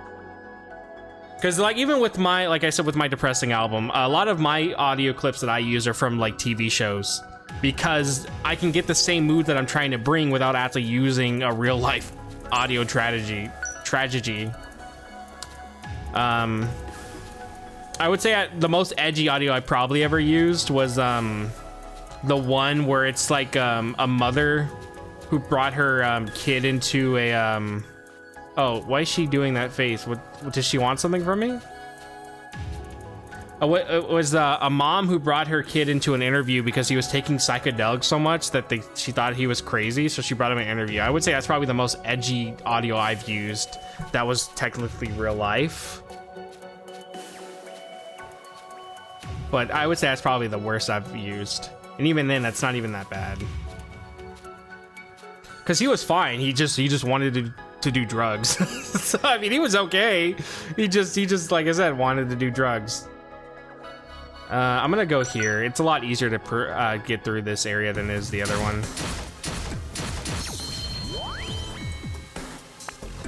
Increase HP recovery, repair.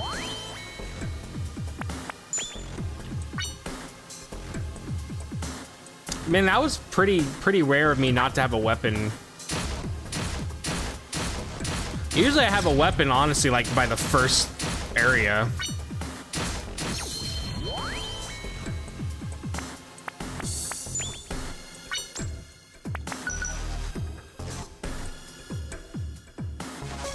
But sorry if that topic was a bit too much.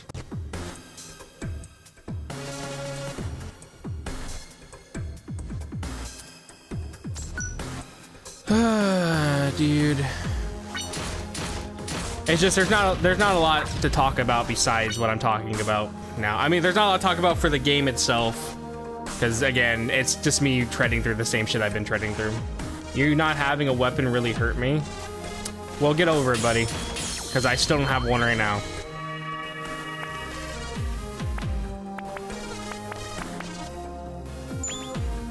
Also, how has your streams been, my guy? Also, glad it's okay.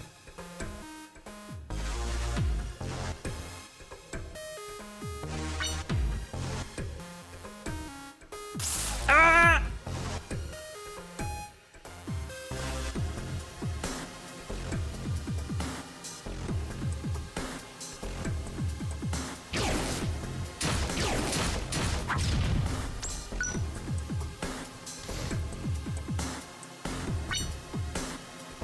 If you're streaming tonight, I don't know. Well, I don't know. I don't even know what time it is for you. I was gonna say if you're streaming while I'm at work tonight, I'll watch. Because I work tonight at 10 p.m.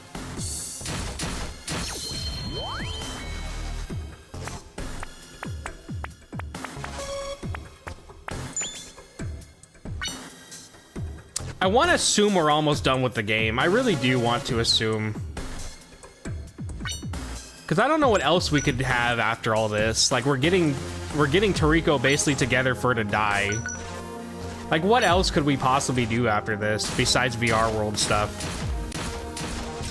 Which, I mean, the whole goal that they asked us to do is make her smile, so that's what we're trying to do.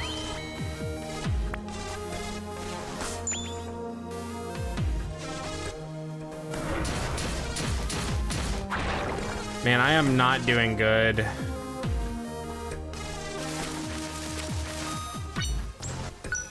A rusty food can.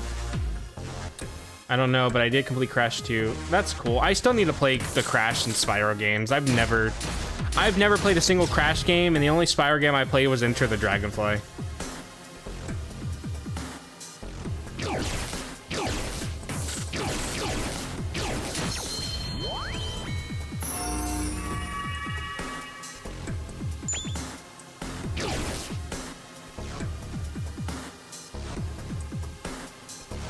Why is Enter the Dragonfly the best Spyro game ever made?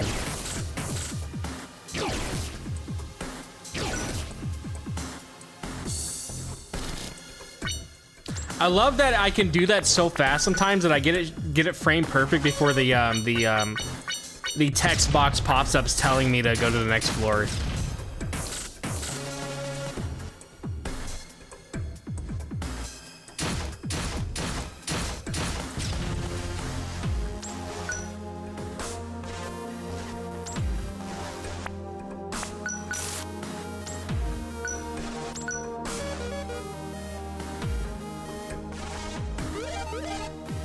I'm gonna try not to wake that guy up, because I really will die if he wakes up.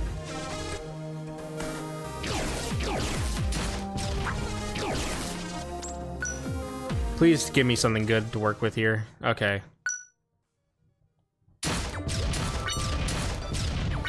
Okay, 2 HP potions, it's not bad. Light shield, not great. Why is it shovelware though? Like, what makes it so bad? Why is that one such a bad Spyro game?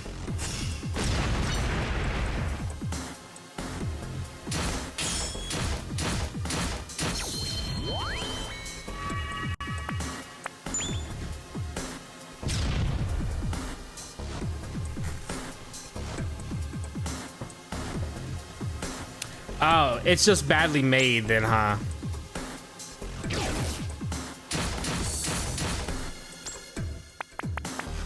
How do I want to try to survive this? Okay. I do know that part. I actually do know that. I showed off the speed run. Yeah, I showed off the speed run for Enter the Dragonfly is actually faster than the loading time to go to someone's island in Animal Crossing New Horizons. You can actually speed run the world record for Enter the Dragonfly before you get to another person's island. That's how slow the loading time was in Animal Crossing New Horizons.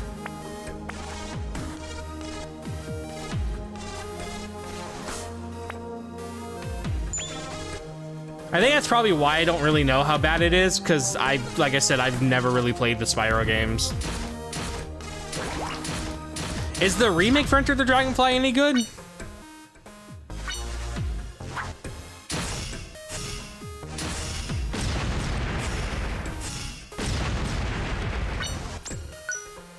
Okay, we can finally start trying to look for stuff here. Remake is amazing. Okay.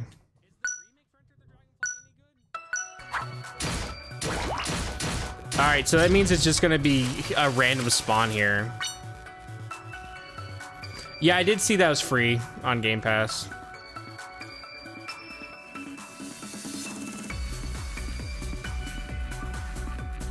I love this song a lot.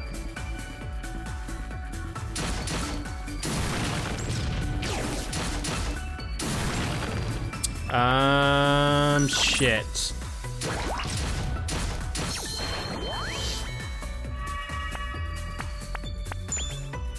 I'm not in a good spot, huh? I need to try to find this item, but the problem is it seems like it's a random spawn. It's either a random spawn or it's going to be at the end of the area.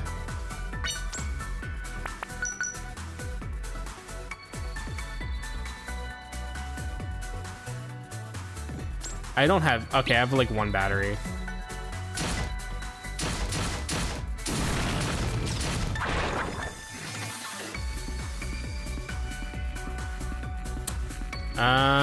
I want to say it's going to be at the end of the area, but I still want to... I wanted to check over here just in case. Tank shield? Fuck yeah, please. Now let's try to heal as much as I can. Oh, well, so much for that.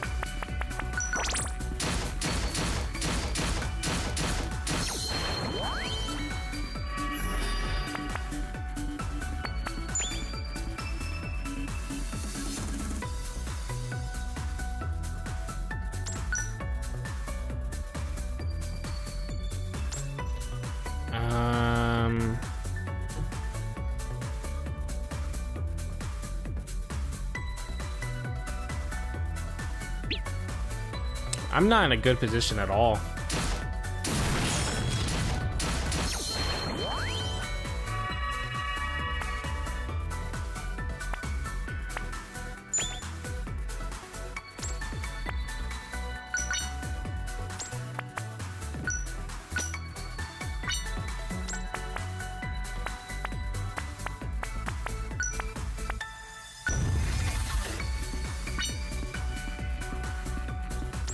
I probably should have... I don't know. I guess I could have used that there. I kind of feel like I should have waited, though, for that.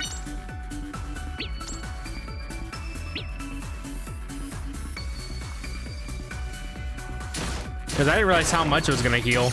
That healed, like, crazy amount.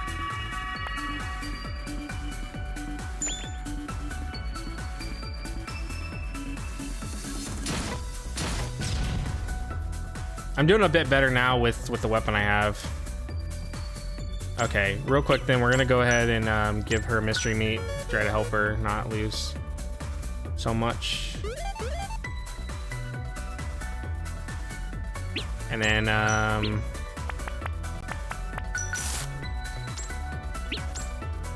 clean the terrarium.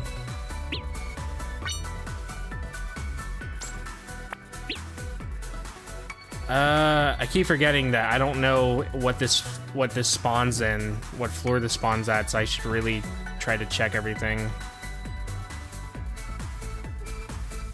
I want to say it's going to spawn at the end, but I don't know.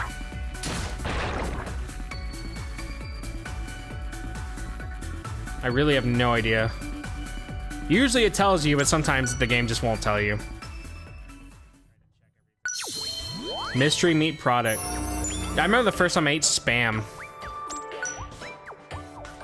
I actually liked it when I first ate it. I tried it again though as an adult and I did not like it. But the first time I ate Spam, I was like, this is pretty good.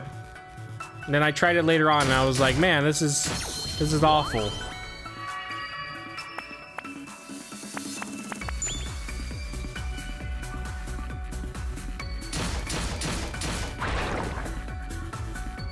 Have you guys seen whole chicken in a can? Have you seen that? It's disgusting if you haven't seen it. It is completely disgusting to look at, but it is real.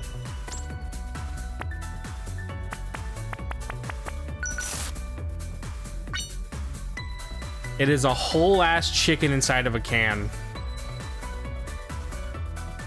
And you're not American unless you eat it.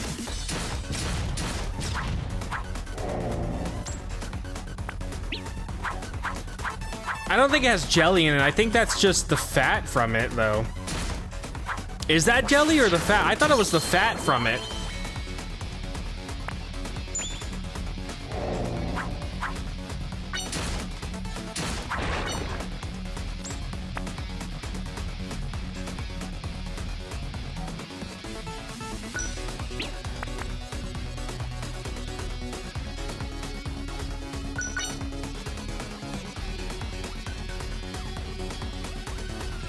Well, if you are on, I will try to watch.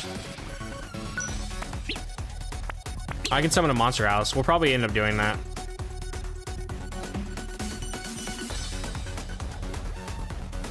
Okay, it's the consistency of jelly. Okay, I get what you're saying. Yeah, it's disgusting looking, but it is a real thing. Maybe one day we'll try it on stream. Maybe if you guys are nice enough to me, I'll consider it. I'm like, oh, thanks, guys, for being so nice. I'll definitely eat this canned chicken.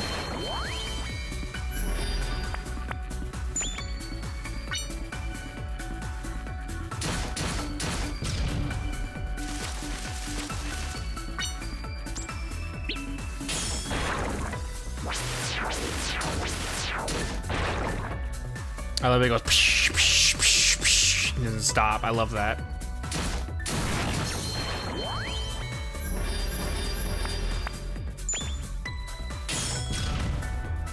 Eat the toxic chicken. Wow, guys, thank you for the 200,000 subscribers special. We're now going to eat toxic canned chicken.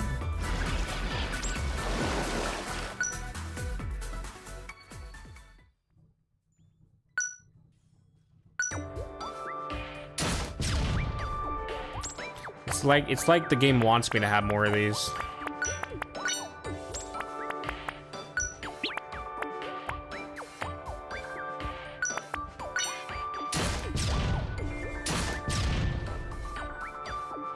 Shock mod.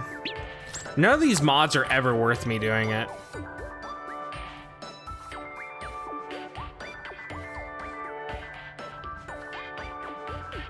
Reduces damage up by 50%, but doubles the chance of landing critical hits. This actually is kind of interesting enough, but at the same time, like, I'd rather not lower my attack by 50% just for the chance of critical hits.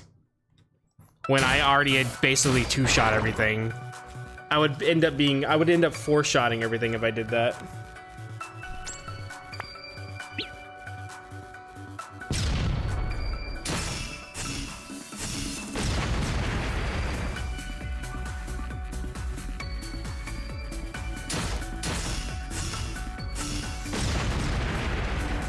Oh, wait, tank shield.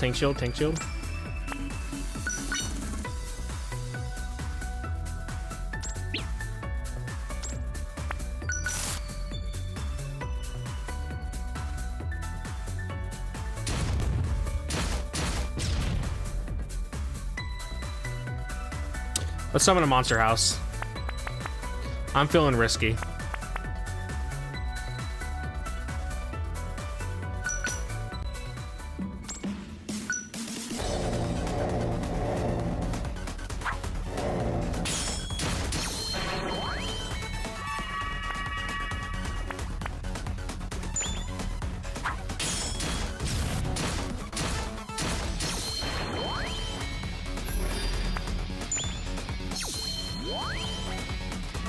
Increase active skill damage, inventory.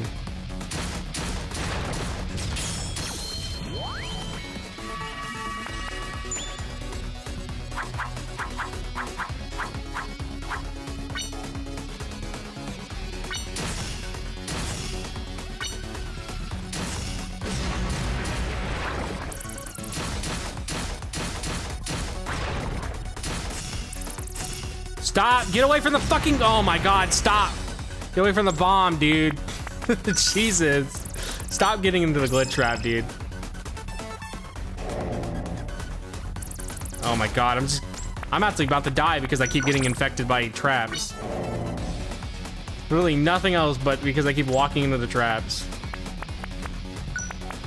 Let's spawn up to 20 additional traps. What could go wrong with that?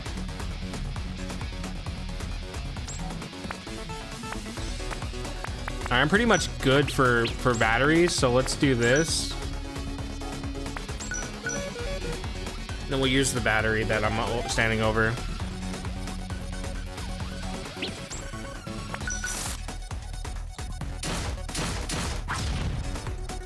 Chaos Tonic, don't really care about that. Oh, there's an enemy there's an enemy around here. Yeah, there you go. Toolkit 1, use that. Toolkit 2.0, use that.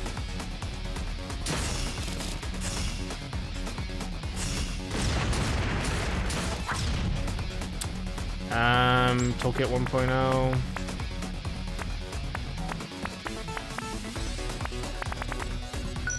Swap that. There's one more room over here. Let's check it out.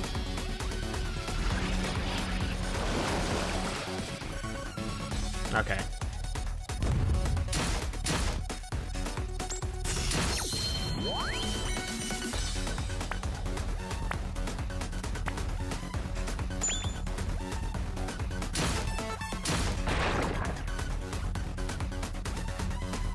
Alright. Man, at first I was worried that we're gonna die here, and now I've been kind of pulling through, so...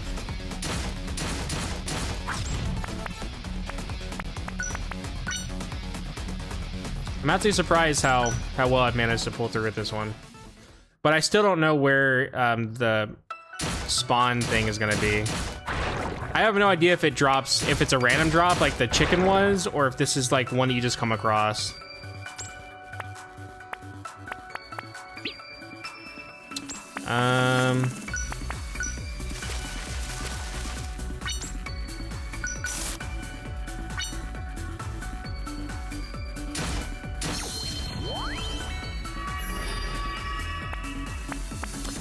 %, chance of recovery in... Dude, when I first beat Void Terrarium 1, it was actually crazy how strong I was in that. Like, I ended up basically making Robbie, for the final boss, a god. Like, he would take no damage from anything, and I would heal basically everything that they would do. So it was to the point that I was basically a god for the final boss.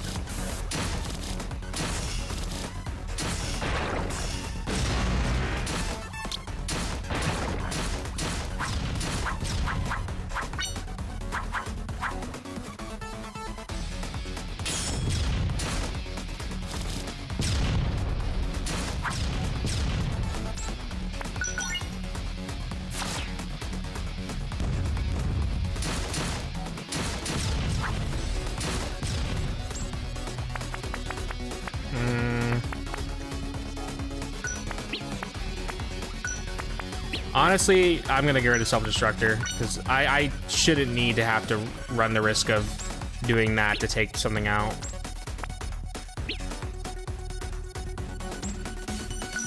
Oh, I didn't go to the other room in that shit. I really hope that this is at the end of the area or something.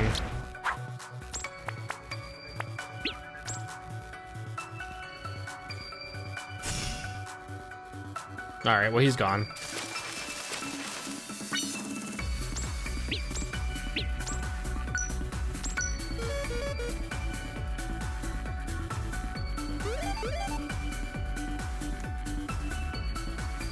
There's a chance we'll either finish this tonight, depending on what my RNG is for Candyland, or we'll finish this tomorrow, maybe. But at the same time, too, I said that we'll finish this probably like 4 days ago, so take that as you will.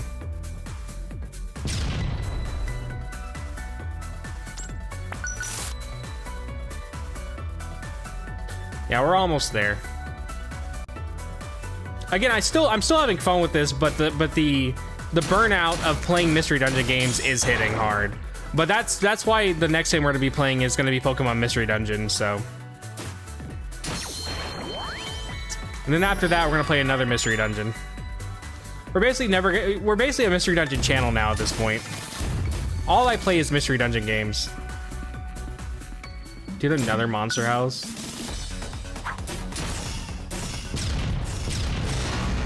Oh my god, it did so much damage. Rorona's a Mystery Dungeon.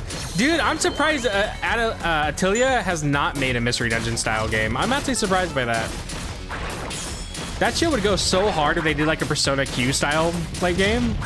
Like all the characters cross over and then you do Mystery Dungeons. Like that would have to go really hard. I would definitely play it.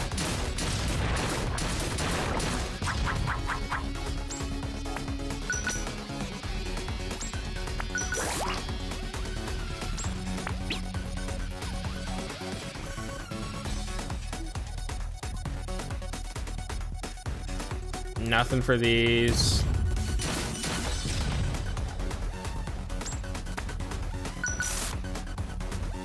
Next game, 100% Hyrule Warriors. Dude, I would love to play Hyrule Warriors on stream, but yeah, screw 100%ing that game.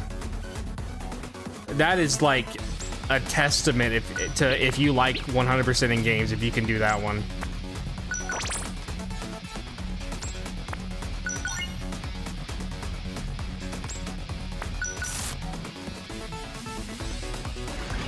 Yeah, still nothing here.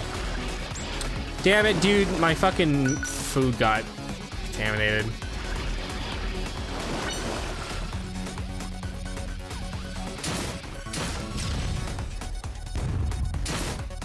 Yeah, I have not played the new Warriors game because the last time I saw gameplay of it on the trailer, I was like, wow, this looks like it's running like shit, and I did not even bother trying to play it.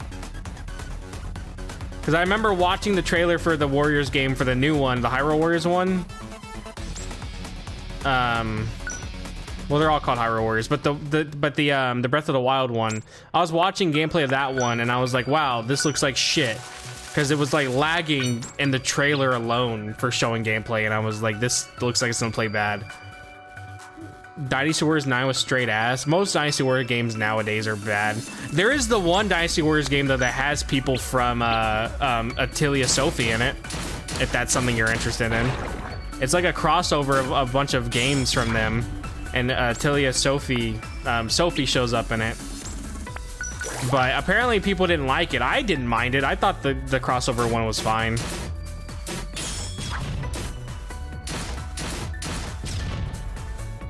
Yeah, I heard that one it does not run great. Also, there's the item we needed.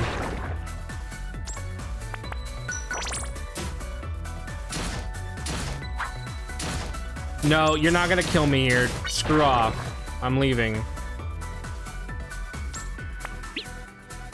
Let's try to go to the inn and see if Candyland spawns, and maybe I can just go to it. Actually, no, screw it. I'm just gonna leave.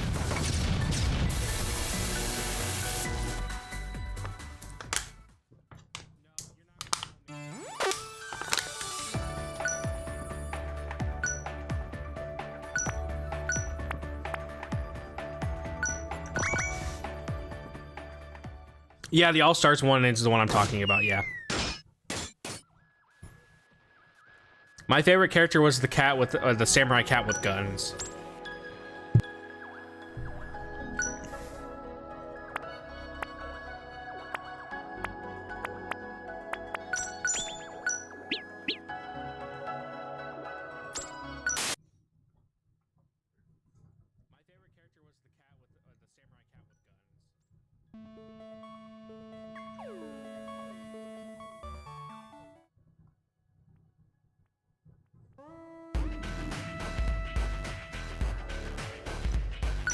I still stand by that any mission that has nothing to do with Toriko in the VR world, I don't care about. And it's gonna sound, I'm gonna try to explain this in the review video, but the way I'm gonna explain it here is that the reason why I don't care a lot about the characters in the VR world is because they're not real. And I get that sounds weird because technically none of the characters are real in the video game. It's a video game. But the way I look at it is the game is telling you that you're in the world, that Toriko, Robbie, and Factory AI, and Cloud AI are all real. They exist in this world. So I care about what they're doing. In the VR world, the only thing I care about is whatever Toriko's doing here so we can learn about her. But after that, like, I don't give a shit to bring food to a cockroach. I don't care about the doctor who wants to blow up the gate, because at the end of the day, no matter what I do here, nothing changes. None of this will affect how Toriko's living her life. She's still dying. And it's just like, it took so long for me to give a shit about the VR stuff, because once I started caring, we were dealing with Toriko. Because it's just, to me, it's so annoying to have to go through all these areas to do all these things for people that aren't real and that don't affect anything. Like, yeah, I learned stuff about Toriko, but now that I'm not learning anything about her because we've technically found her dead in a bunch of jars, I can't care anymore. Like, because now that tells me her being dead in jars, either she's not actually dead in the VR world, or the VR world now doesn't make any sense because she's alive and she didn't die because she was put into jars. So now it's just like, it's hard for me to care about any of this, because the only thing I'm invested in is Toriko, and if she's not a part of what I'm doing, then like, I don't care about this king cockroach. Like, I fed him to do what? Now we gotta help him mate? Like, why do I care about this? You know?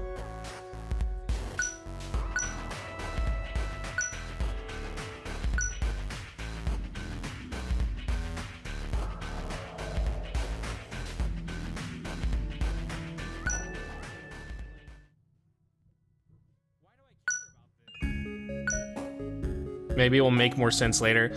Well, I mean, the thing is, everything we were doing with Toriko, she's already dead in the VR world. She's put in the jars. Again, unless she's not actually dead, she's gone. She's not here anymore. So I mean, a lot of these are just little things to get blueprints from what it seems like. Like, how is me helping this cockroach that wants to rule the land and take the world back from humans even gonna help Toriko? Like, what am I gaining from this? I just helped him get a wife. Like, it's funny. Like, I'm not saying that these shouldn't exist. I find it funny, but it's hard for me to care about a lot of this stuff when the only thing I want to care about is Toriko. Also, now we have to do the whole. So we have one more thing, which is this, and the only way this spawns is it's by random.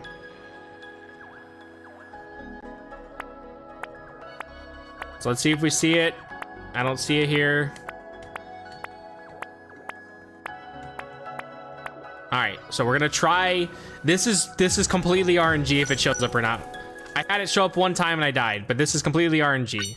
So we're gonna try our best to make this happen, but we have to play through this every time until it shows up. Why is she ringing? Oh, I didn't feed her. Shit. Oh well. That means one of my food's gonna be rotten when I get back, because it was already on one. I was supposed to go give that to her. But it's not the biggest deal. But yeah, this is all RNG if we get it or not. But apparently this one's pretty easy to get to spawn. So we'll see. But no, I get the purpose of the VR world. We're using crystals to look back at the past to then learn more about Toriko so we can figure out how to like help her. That's the whole point of why we're in the VR world. Well, the problem is, again, we've already helped her. Well, the problem is she's dead in the VR world, so there's no real point for me to care anymore. And we already got her book of what she wants to do, and we already have established she's going to die anyways. So that's why we're trying to help her do everything before she dies. So it's just like the VR world now, I feel like we're done with it for the most part, unless there's like, again, a story thing that I haven't seen yet. It just feels like a waste of time at this point. And for a good while, it felt like a waste of time. Because again, everything in the VR world isn't real, so it's hard for me to want to invest into these people that are already dead, that nothing I do in there will change anything, versus Toriko, who is still alive and I can actually help maybe save her. That's what I'm hoping they go for, and I'm pretty sure that's probably what they're gonna do. But like, if they don't do that, then again, it's just like, I feel like we wasted a lot of time with the VR world, because I don't really feel like I learned anything about Toriko besides meeting her mom. And her mom looks like a generic NPC for the characters in there. So like it doesn't feel very impactful. Like we met her mom and dad, and then we see that she gets put into a jar, like and she's dead. Like that was the most impactful part of the thing. We do get some world building to show how desperate they are to learn how to cure the fungal infection. Like they're getting really desperate to the point they're just killing people. But again, it's just there's only so much I can care about when none of these people are supposed to be real. Like they're real, but they're not real, if that makes sense. Because technically they're based off memories of real people, but those people are dead. I'll have a better way to explain it in the video though, for sure. All right, let's see. Is Candyland here now?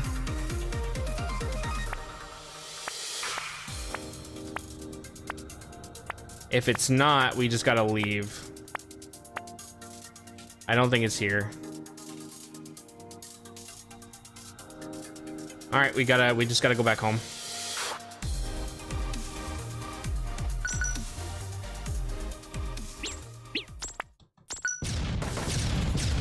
We got to do this until it spawns, basically.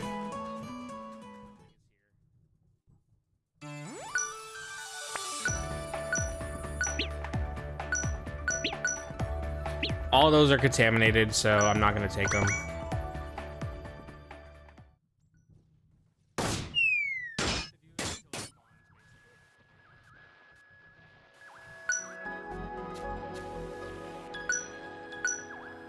Well, I guess there's more I can do in the VR world. Let's check it out real quick. Okay, here's something over here.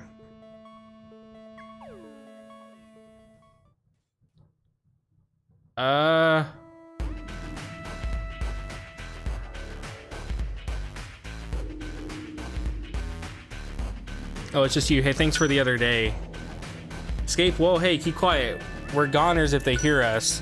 There were actually some folks who were planning an escape before me. Do you know what happened to them? Take a guess. While they were still working on the evening of their plan, they were surrounded by robots, and just thinking about it, it's making me queasy. Anyways, the important thing now is to make sure it doesn't seem like I'm planning an escape. Hey bot, sorry to be a pain, but do you think you could help me out again? There are some red stains all over here. I can't seem to get rid of them. I don't want them to think I'm cutting corners or anything. They might think I'm plotting.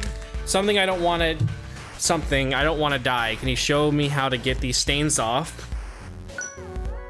Okay.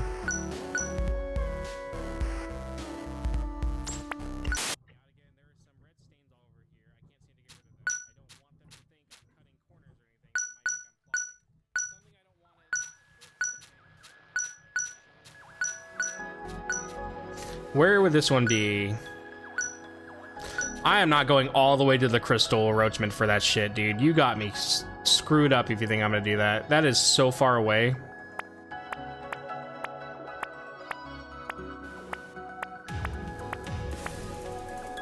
That is insanely far away.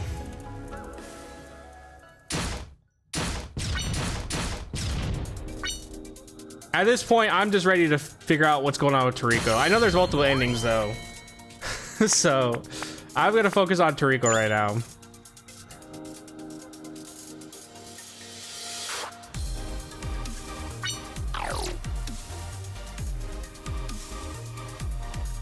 Even though there's multiple endings, I always wonder like which canon ending would they consider to be the canon ending. Do your best. Thank you. I appreciate it.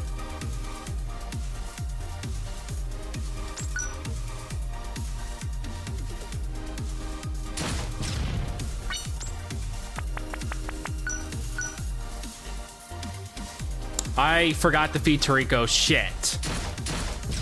I really hope it. Well, I have food I can hold her off, but I really hope Candyland does not spawn now, because if it does, I'm gonna be really pushing it to get over there. I really hope it doesn't spawn now.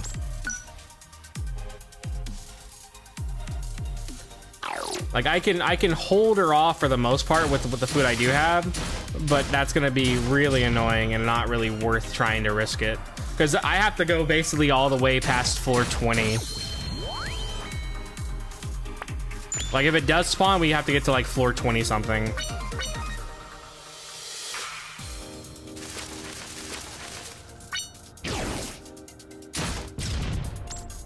Alright, let's see if it spawned.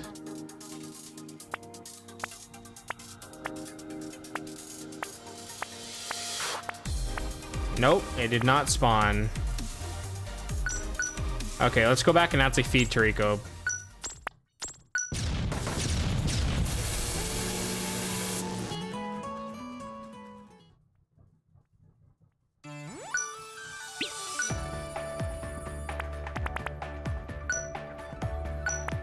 Yeah, all my food's rotten anyways, so probably good that I went and tried to get more food.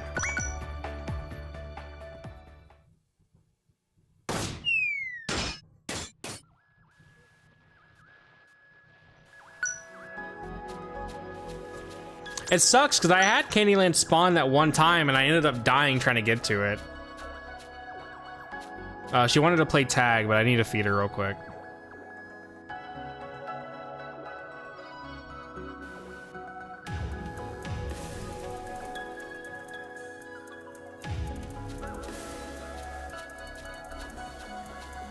Also, that poor chicken, dude, you can't even take it out because if you take that chicken out, it will probably just attack her. Hello. But that chicken just has to sit in that cage now for the rest of his life because Toriko wanted a pet. And it just does that. Imagine doing nothing but jumping in place for the rest of your life. Guard chicken. I don't know about that one. I don't know how good of a guard chicken it is. You know what's weird though? Even though like I have not gotten any random illnesses this game, I've gotten the story ones that are supposed to happen from what it seems like, but I haven't gotten any like random ones. Unlike in the first game, dude, I was getting them like left and right. Why is the chicken of it OT a fungus monster? Technically it's an infected chicken with the fungus. That's what I'm assuming they're going for. Because it does have a mushroom on its head. Oh, why is a chicken not a... No, it is a fungus monster. It has a mushroom on its head. So that's the infection of it. It has a mushroom on its head. So it is technically a fungus monster.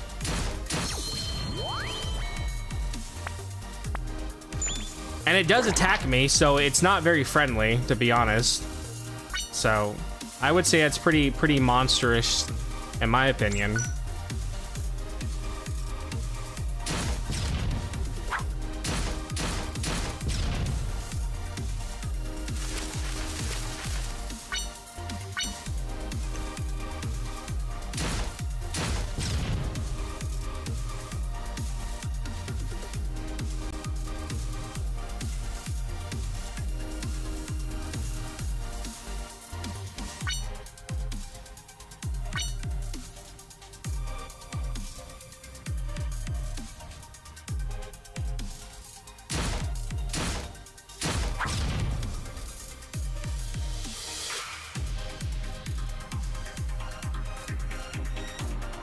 Nothing here.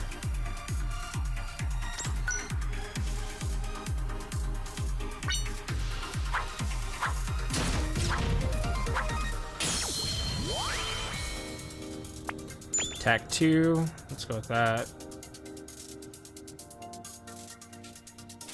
I probably won't be able to finish this tonight, but for sure, hopefully we get Candyland before 9.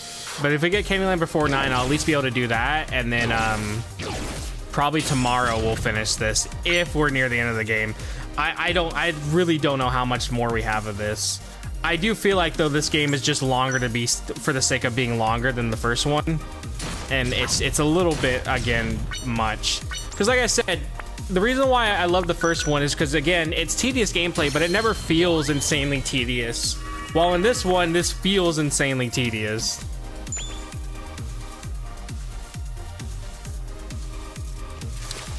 Because it's just a lot of it just feels like a lot of busy work to make the game feel longer. Because the first one I think was like maybe 20 hours at most.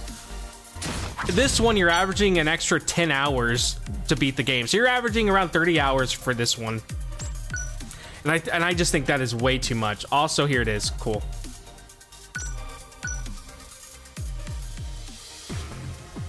This time I didn't have to go very far for it, because the last time it spawned like at one of the further areas. So this is actually pretty nice that it spawned pretty much after this, because that means I don't have to really worry too much about dying.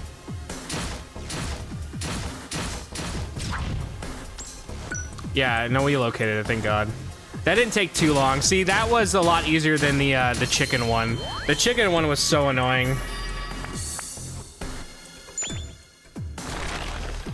I do want to try to be as high level as I can, though.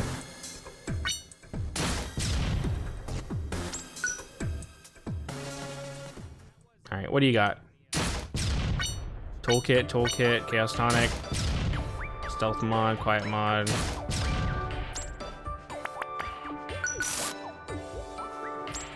Okay.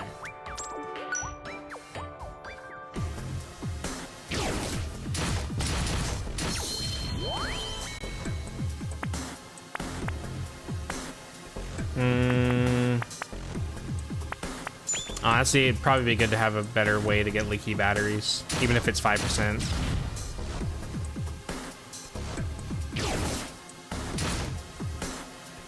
I say that as I'm finding nothing but batteries now. So I don't know. I don't know how much better that was.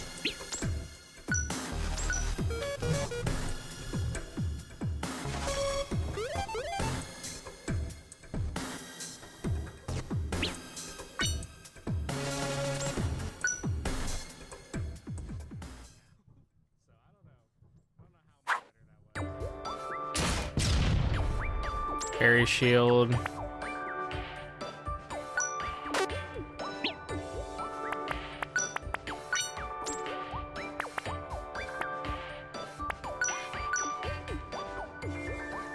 Alright, yeah, we'll get this because we can spawn a monster house. Short 100 HP, we'll probably use that.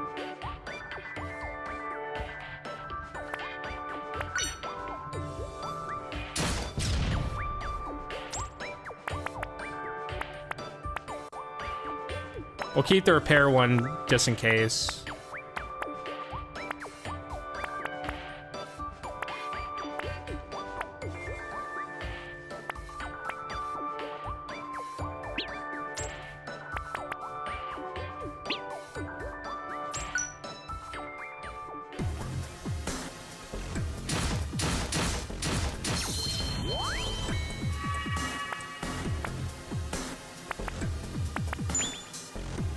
Probably gonna go ahead and spawn a monster house in this room right here.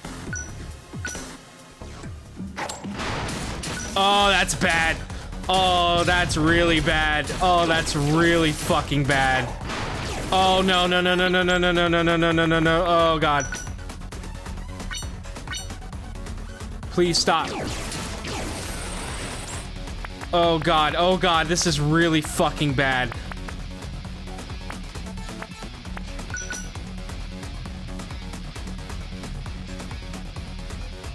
Okay, we got out of there.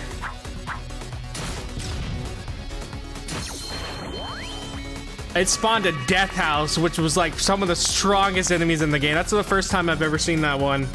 Oh, that was really bad.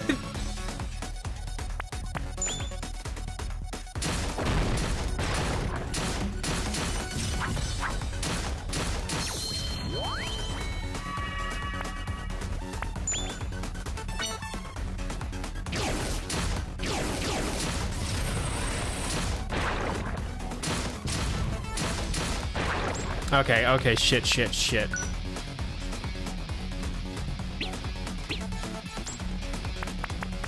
I'm in a bad situation here. Okay, we're fine.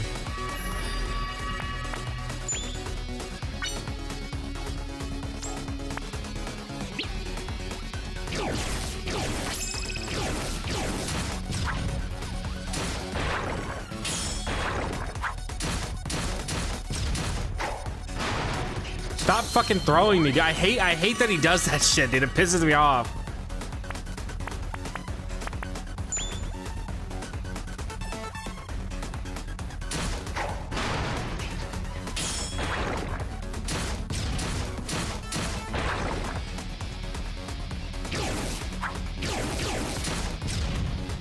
I am very surprised I actually pulled through on that shit.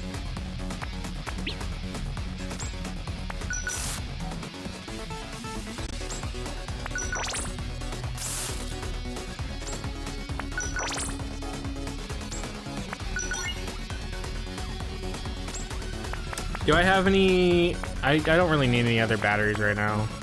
I'm gonna get rid of... I did not want to use that. Fuck me. God damn it.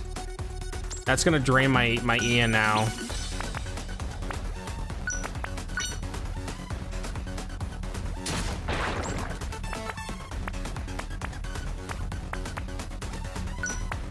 I mean, I have a bunch of batteries now, so I guess it pays off, huh?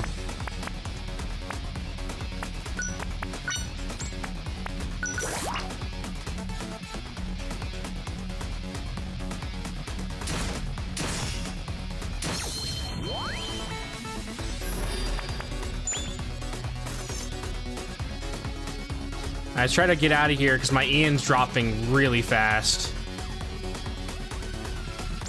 Okay. I am very surprised I pulled through on that one. I really did not think that was gonna happen. I actually thought I got screwed there.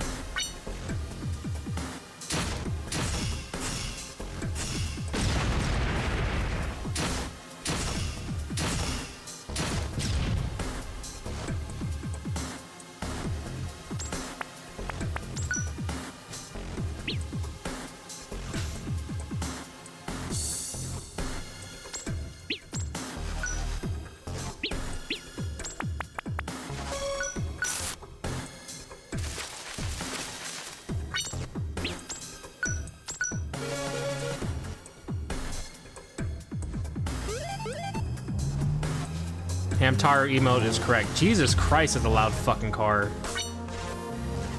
Hamtaro is very much correct. Hey, what was that again? Chaos Sprayer? I thought it was another Monster House spawner.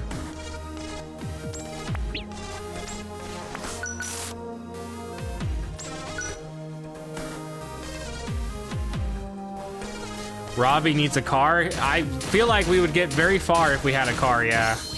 I could have died there.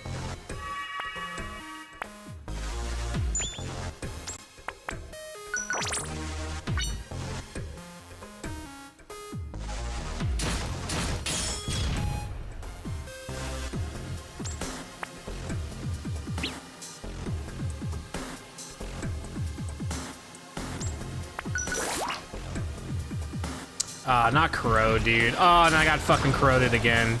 And then now my food got contaminated. Oh, my lowers my level. Thanks, Gabe. Thanks for that, Gabe. I should have read it. I just read growth potion.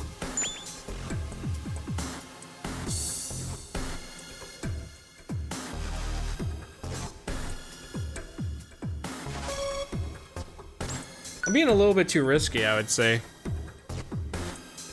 It's because it was contaminated. Sometimes if things are contaminated, they'll either have an opposite effect or a positive effect. Like, see how this one's contaminated? My crit rate would be 100% and hit rate's 100%, but it's only for 10 turns. So.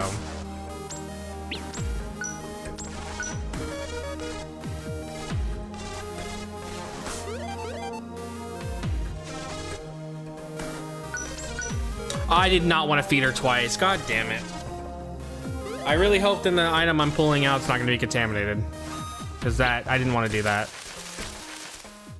Of course it's contaminated. Why would it not be?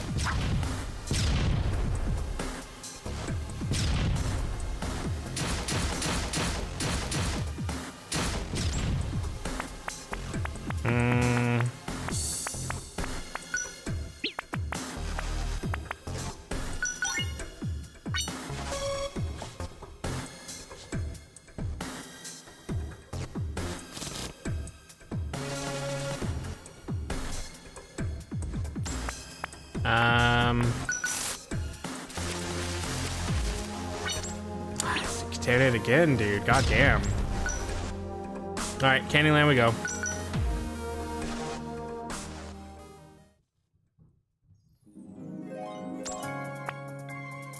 What's this Christmas ass music, dude? Well, both of my food got contaminated, so cool. Thanks for that.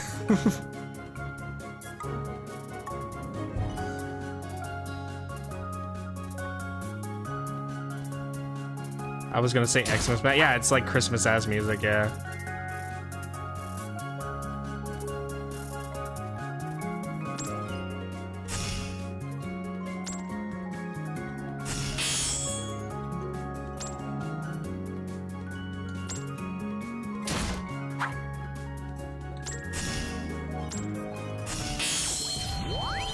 Toriko Christmas special.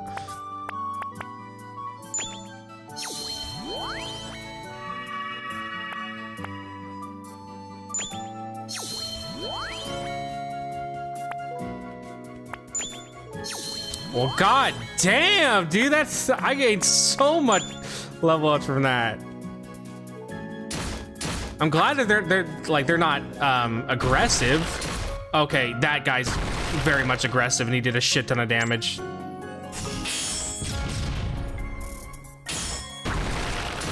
Okay, he's dead.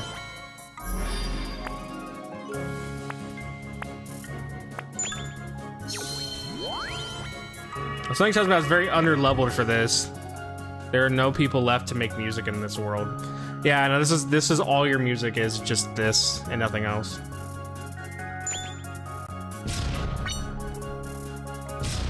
Oh, I got decon kits finally.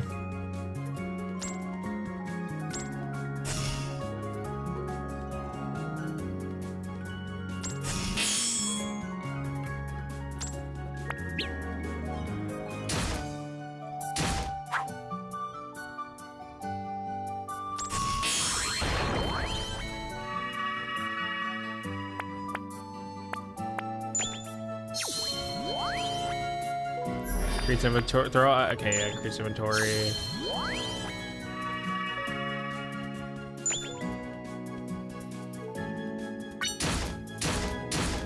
Oh my god, he was doing a shit ton of damage. We got what we were supposed to come here though for.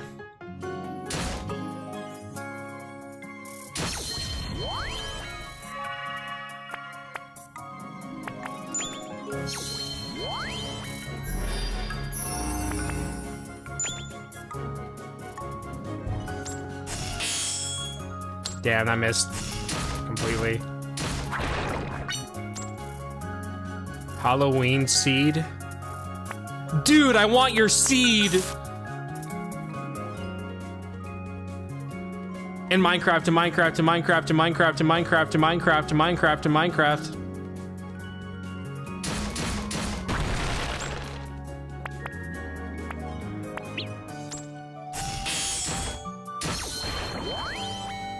Sure.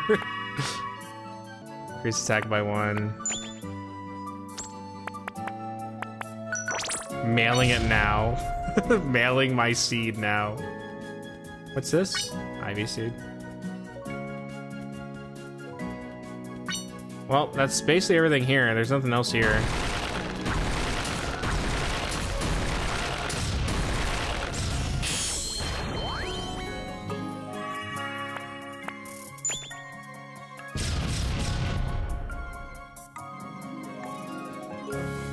Well, that was Candyland. Had a lot of powerful enemies. And then we can try to go for the crystal one, I guess. We might as well.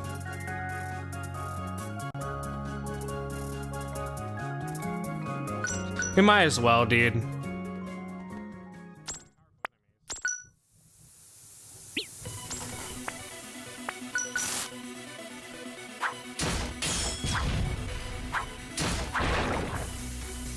I have the time, and I might as well try. And we got pretty powered up from that area, so.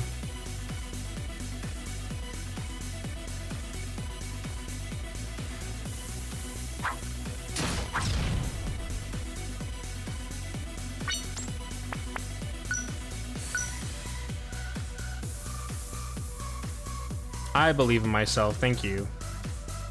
I appreciate you believing in me because I believe in myself as well.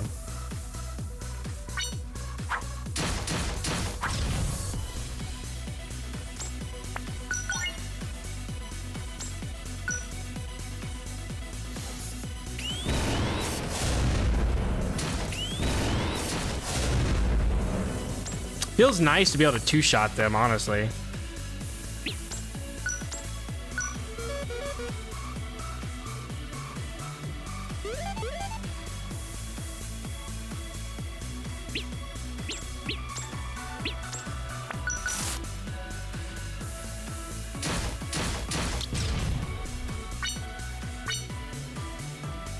Oh, he stole my repair bomb. I actually really want that, because that heals a lot if I can get it.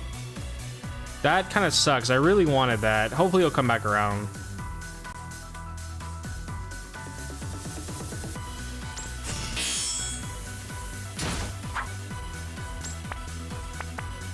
Do I have any bombs? I don't have no bomb. All right, whatever. Screw it. I have a decent amount of healing. Wait. Can I get him here?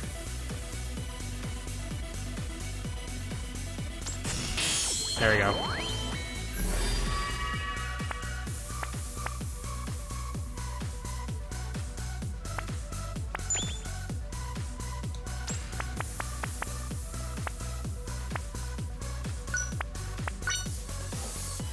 Use Hyper Beam.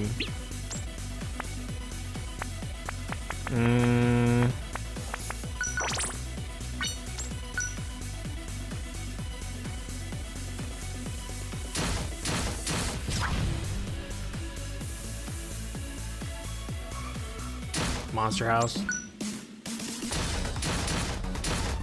Oh my god, I hate when these guys are standing in front of you because they can do that.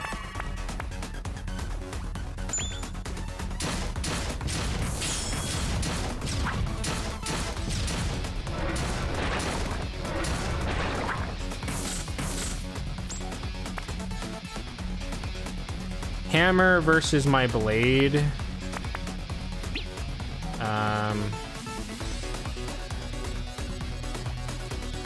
Yeah, we'll go ahead and pick this up.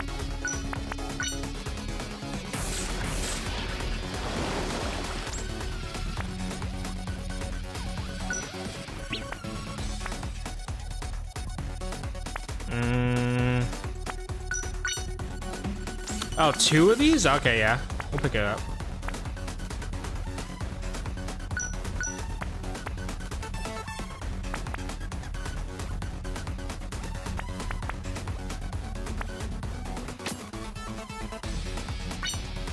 My whole internet crashed, so I missed 8 hours of your commentary. Well, sorry, dude, because I really was going off with my 8 hours of commentary. You missed some of the most magical things I could have probably ever said in my life.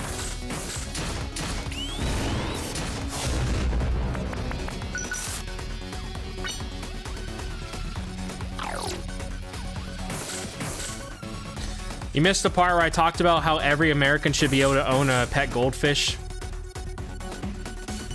Like, it's just, you should just be able to own one completely. No questions asked. I don't care how difficult it is to actually raise them, just own it.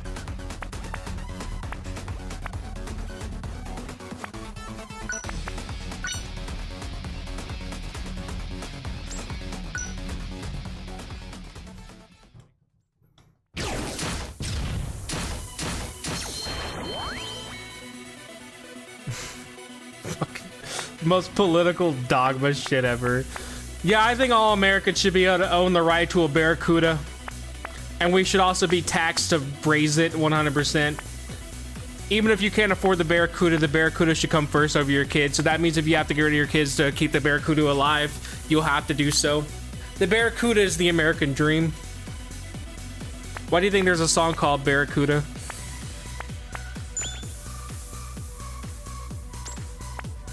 I don't care if your kid hasn't eaten. The barracuda hasn't eaten either. Who do you think comes first, the barracuda or your kids? When the barracuda's starving, the barracuda's starving. Why are you ringing? You don't even want anything.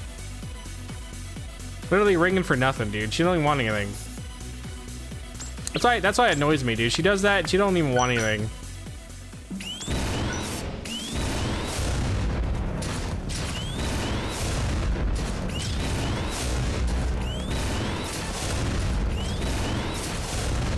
$50% tariff to watch the stream. But yeah, the money has to go to my Barracuda. Sorry, dude. It's not that I want to do the tariff, but my Barracuda needs to eat.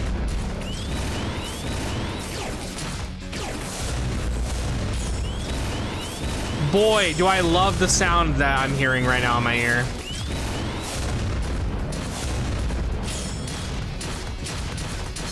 Hungry ass fish. He's very hungry. The Barracuda is so hungry, in fact, that I can't even keep feeding him because he's so hungry.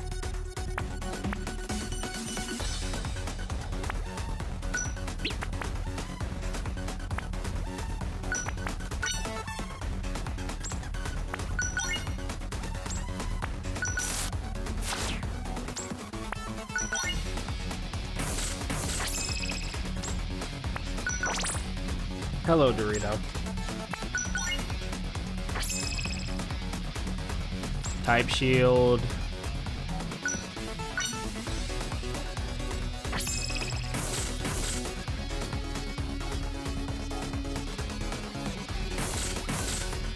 What weapon is this? Lance. Don't care about that. I really don't give a shit about the Lance weapon. It's really not that good. Don't mind me, Dorito. You can sit there.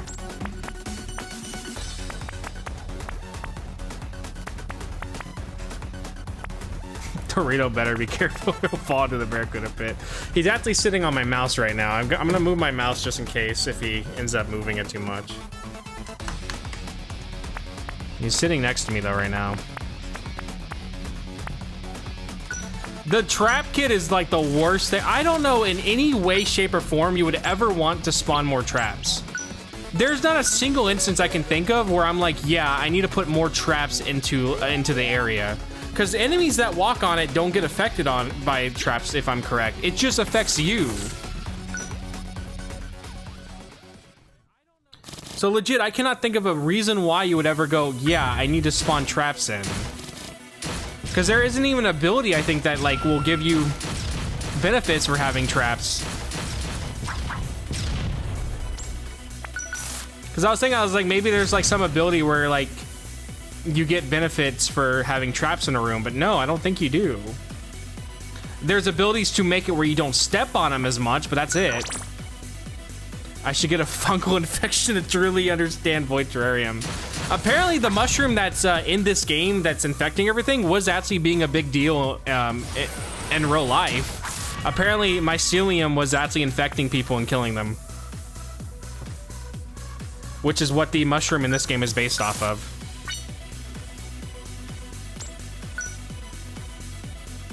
But I don't think I'm gonna contact mycelium anytime soon. Yeah, in the Void Terrarium 1, the part where it's all like staticky and stuff in the news report, that was a real news report about mycelium.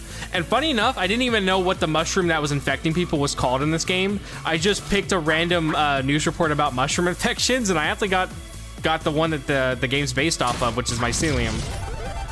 So I thought that was kind of funny that I didn't even know that the mushroom was based on a real mushroom in this game that's infecting everything. And I ended up being correct about which one it was.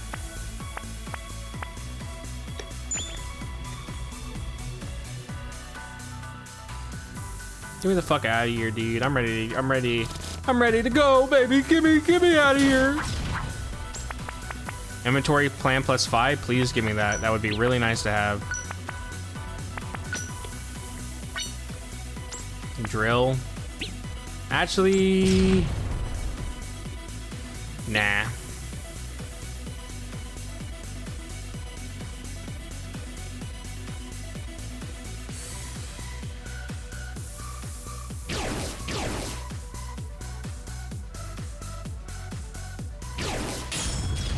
$403 damage? That's crazy.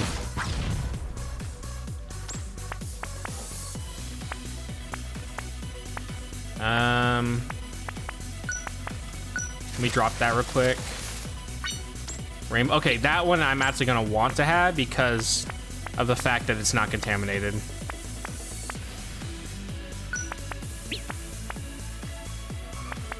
Just use it. Let me go, bitch! Oh, you cunt. Pick me up just to drop me on a damn trap. Also, Dorito, I can't even see YouTube chat. You're like in the way. Nobody's talking in YouTube chat, but you are in the way. I'm gonna hold him while I play. Let's see if he'll let me do that. Let me see if I can get him comfortable enough so I can hold him while playing. Alright, let's see if he likes this or not. He seems fine with it. He's not losing his mind. He's actually digging his claws into me because he's doing that because he's like... He's doing a little baker's man. So he's like digging his claws into me and doing it while holding him. It doesn't feel good, by the way. It actually hurts when he digs his claws into me.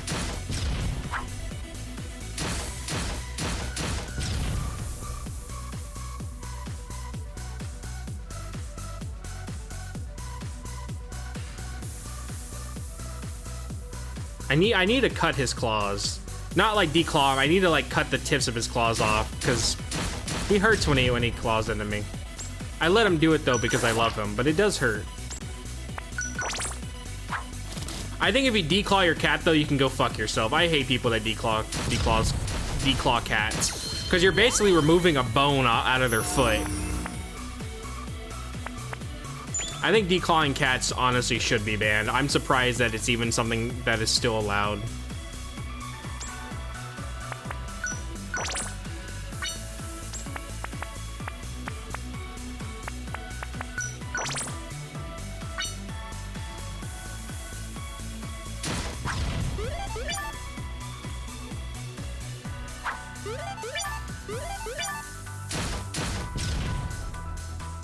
Can I use this on anything?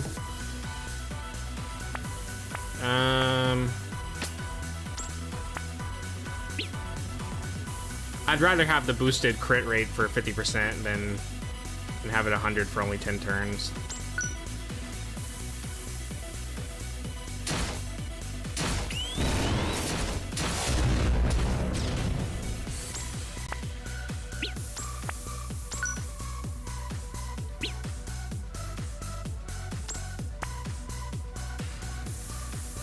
What shield do I have right now?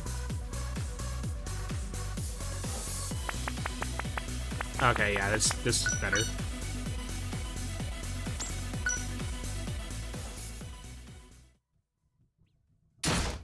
All right, Dorito, you can go.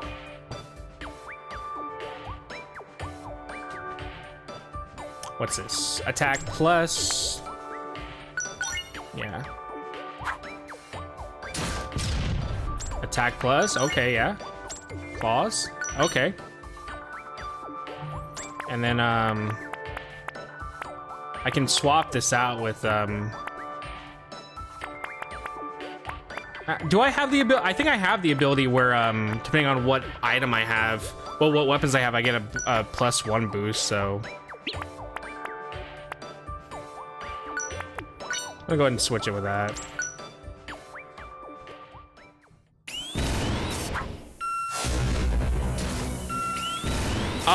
Actually, dude, I should have stayed with the blade because I forgot it has a wide hit. That would have been a lot better to have right now.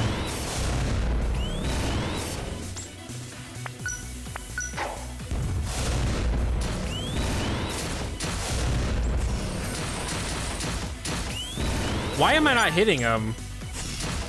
Gee, that took like so much damage to hit him.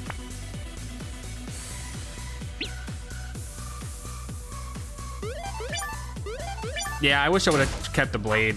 Wait, oh, I did keep the blade. I'm dumb. I can just... The wide shots right now are a bit better for what I need it for.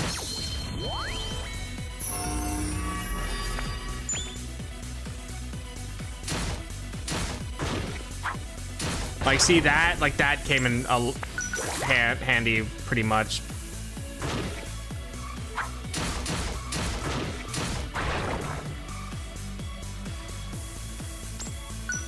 Also, I'm kind of getting closer. I'm running out of time. I kind of need to hurry this up.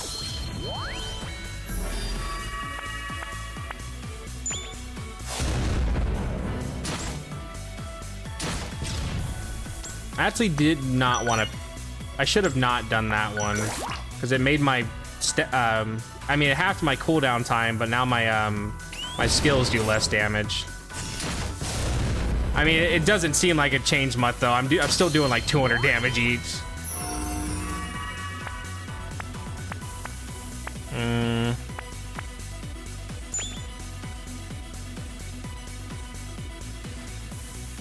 Getaway gadget. What's this? High tech.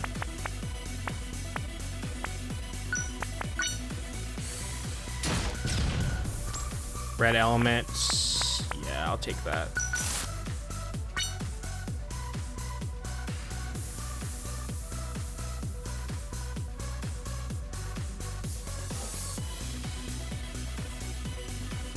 Tank shield. Don't mind if I do.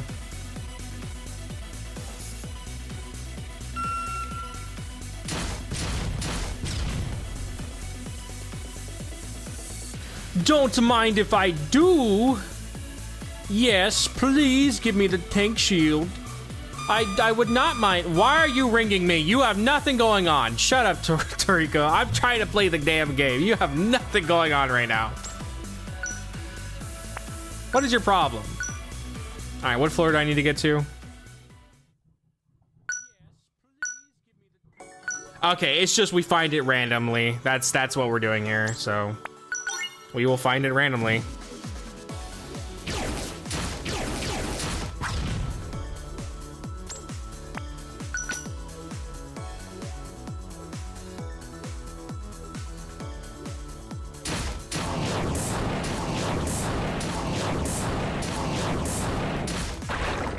I'm glad I triggered that. I'm glad his vengeance thing doesn't really do that much damage. Also, shit. Okay. Let's just try to survive, Toriko. Come on, man. You're bringing the vibe down. Just try to survive till I can get this shit that I need. You're ruining the whole vibe, man. Come on. The vibe's off now, Toriko. Thanks.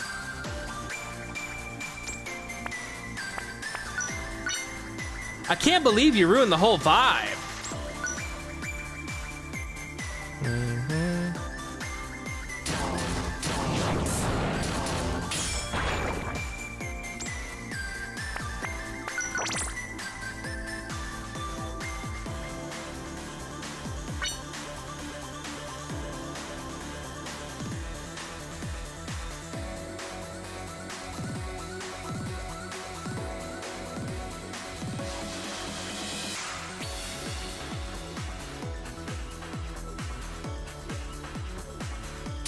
She just needs to survive until I can get out of here. Dude.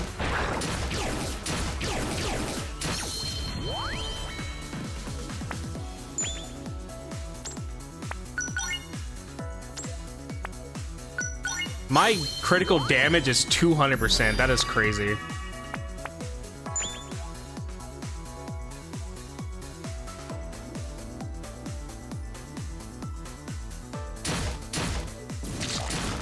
Stop throwing me in here, dude. I'm trying to get out of here. I'm trying to do this before Toriko dies, and they keep throwing me back in that room. Like I'm grounded or something. Leave me alone. Leave me alone. Stop throwing me in this fucking room. Stop. They keep throwing me in the damn room. Let me leave. Oh my God. Dude, stop throwing me around. I'm getting real mad about it. I have to check the rooms because I can't guarantee how this item's gonna spawn. Robot prison.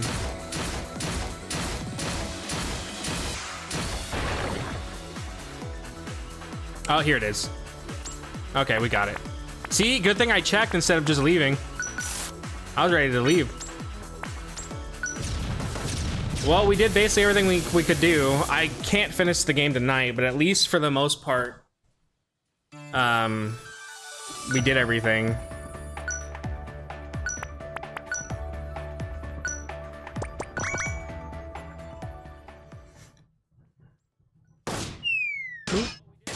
Ow.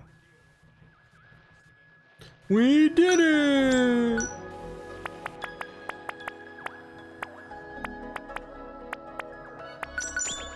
Cake. Alright. Let's make her a cake. I see you're ready to grant one of Toriko's wishes. Thank you, I appreciate it. But she may not be feeling up to it. Let's make sure she can enjoy it properly and in good health. Oh my god. Everybody has to be in good health when they eat cake. I can't just be dying. I can't be plugged into an IV machine on my deathbed to enjoy cake. Is that it?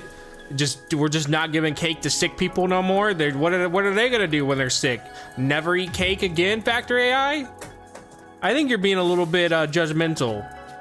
Cause who are you to say if she's okay or not? Who are you to say? Why don't we just give her the cake and let her decide if she's okay enough to eat the cake or not? Why are you the one who decides whether Toriko is healthy or not? I'm getting real tired of how Factory AI seems to think she knows everything. There, she's good. Can we eat the cake now? Like, can we finally eat cake? Ready to grant one of Toriko's wishes. Then let's head right on over to see her.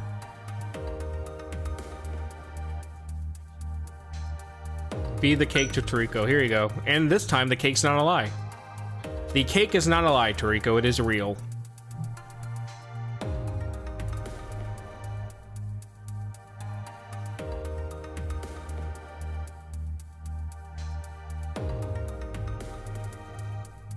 She liked it. How are we making this stuff, by the way? You have to bake a cake. We don't have an oven.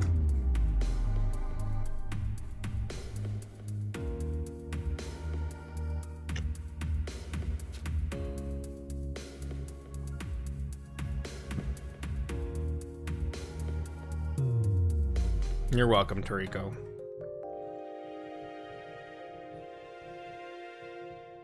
Thanks to your hard work, we've done everything that we can for Toriko. I'd say she seems much happier, wouldn't you? Magic. But there's still one wish left. It's this. I want to see Mom and Dad. This is the only wish on the list that we don't have the ability to fulfill. Still, Toriko seems very happy to have been able to do all of the other things she's wanted to do. I firmly believe our efforts were not in vain. That makes it sound like we're merely feeding our own need for gratification, huh? That's not true, you say? Do you really mean that? Do you think Toriko really has been filled with genuine elation lately? Elation? Well, if your Toriko's trusty guardian and constant caregiver really believe that, then perhaps it's true after all. Sniffle. That really means a lot to me. I do hope we've brought at least some joy to Toriko's life. I know it's Toriko, but I keep saying Toriko because it's just easier. Oh no, and I was the one who was so adamant about not being gloomy. But I'm fine now. These digital cheers of mine are all washed up. And I shouldn't be so dreary when Toriko is still alive and well. I've been so afraid of her leaving us at any moment. But she's a fighter, isn't she? I should be showering her with praise for her tenacity. Perhaps she'll rise against the odds and live a long, fulfilling life after all. One can hope. We just go over there and her arms are falling off again. Anyways, we've done absolutely everything we can to grant Toriko's wishes. Now we just need to keep this up to ensure her days to come continue to be filled with happiness. And when that fateful day does come, we must be able to face it without any regrets. Any regrets? With that, let's continue on the journey to give Toriko the best life we can. What else is to do after this?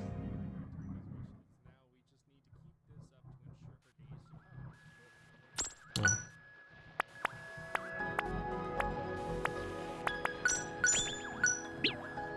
Maybe there's a way to have that happen if I would have done everything in the VR world before that. Maybe? I don't know. I want to say yeah, but I don't know. It's magic. It's magic. Those stains will come out if I use the soap. You really brought the goods, bot. Alrighty, time to give it a shot. Give me a hand, will ya? Put the soap into any of those red stains you see for me. Approach all of the red stains of the facility and clean them off.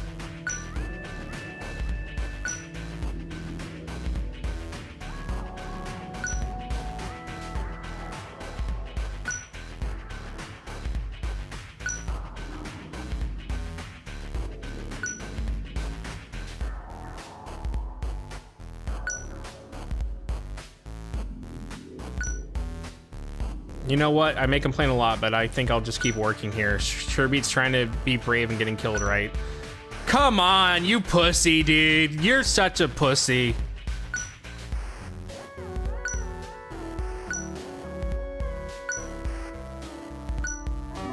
Man was so adamant on leaving, and then he's like, oh, I don't really want to die. Oh, no. Yeah, okay, dude. Yeah, that's why you did die, because you have no balls to be brave enough to leave.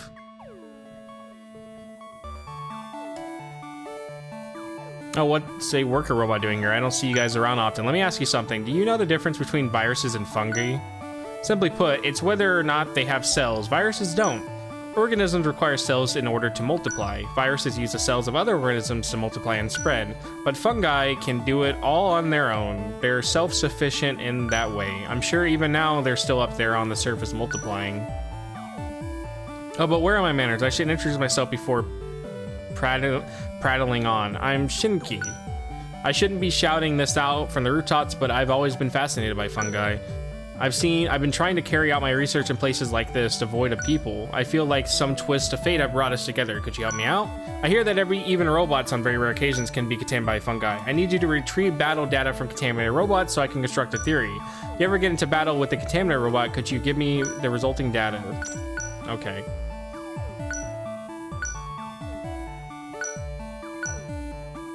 Well, that's gonna be just a whole shit show to do. All right, let's leave.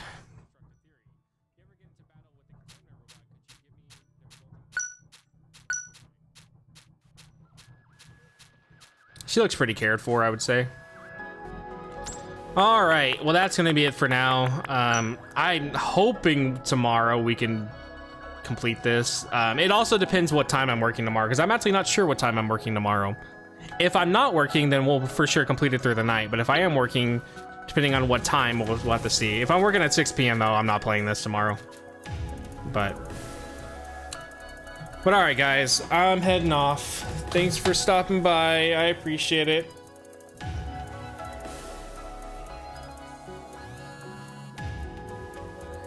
I will see you guys around.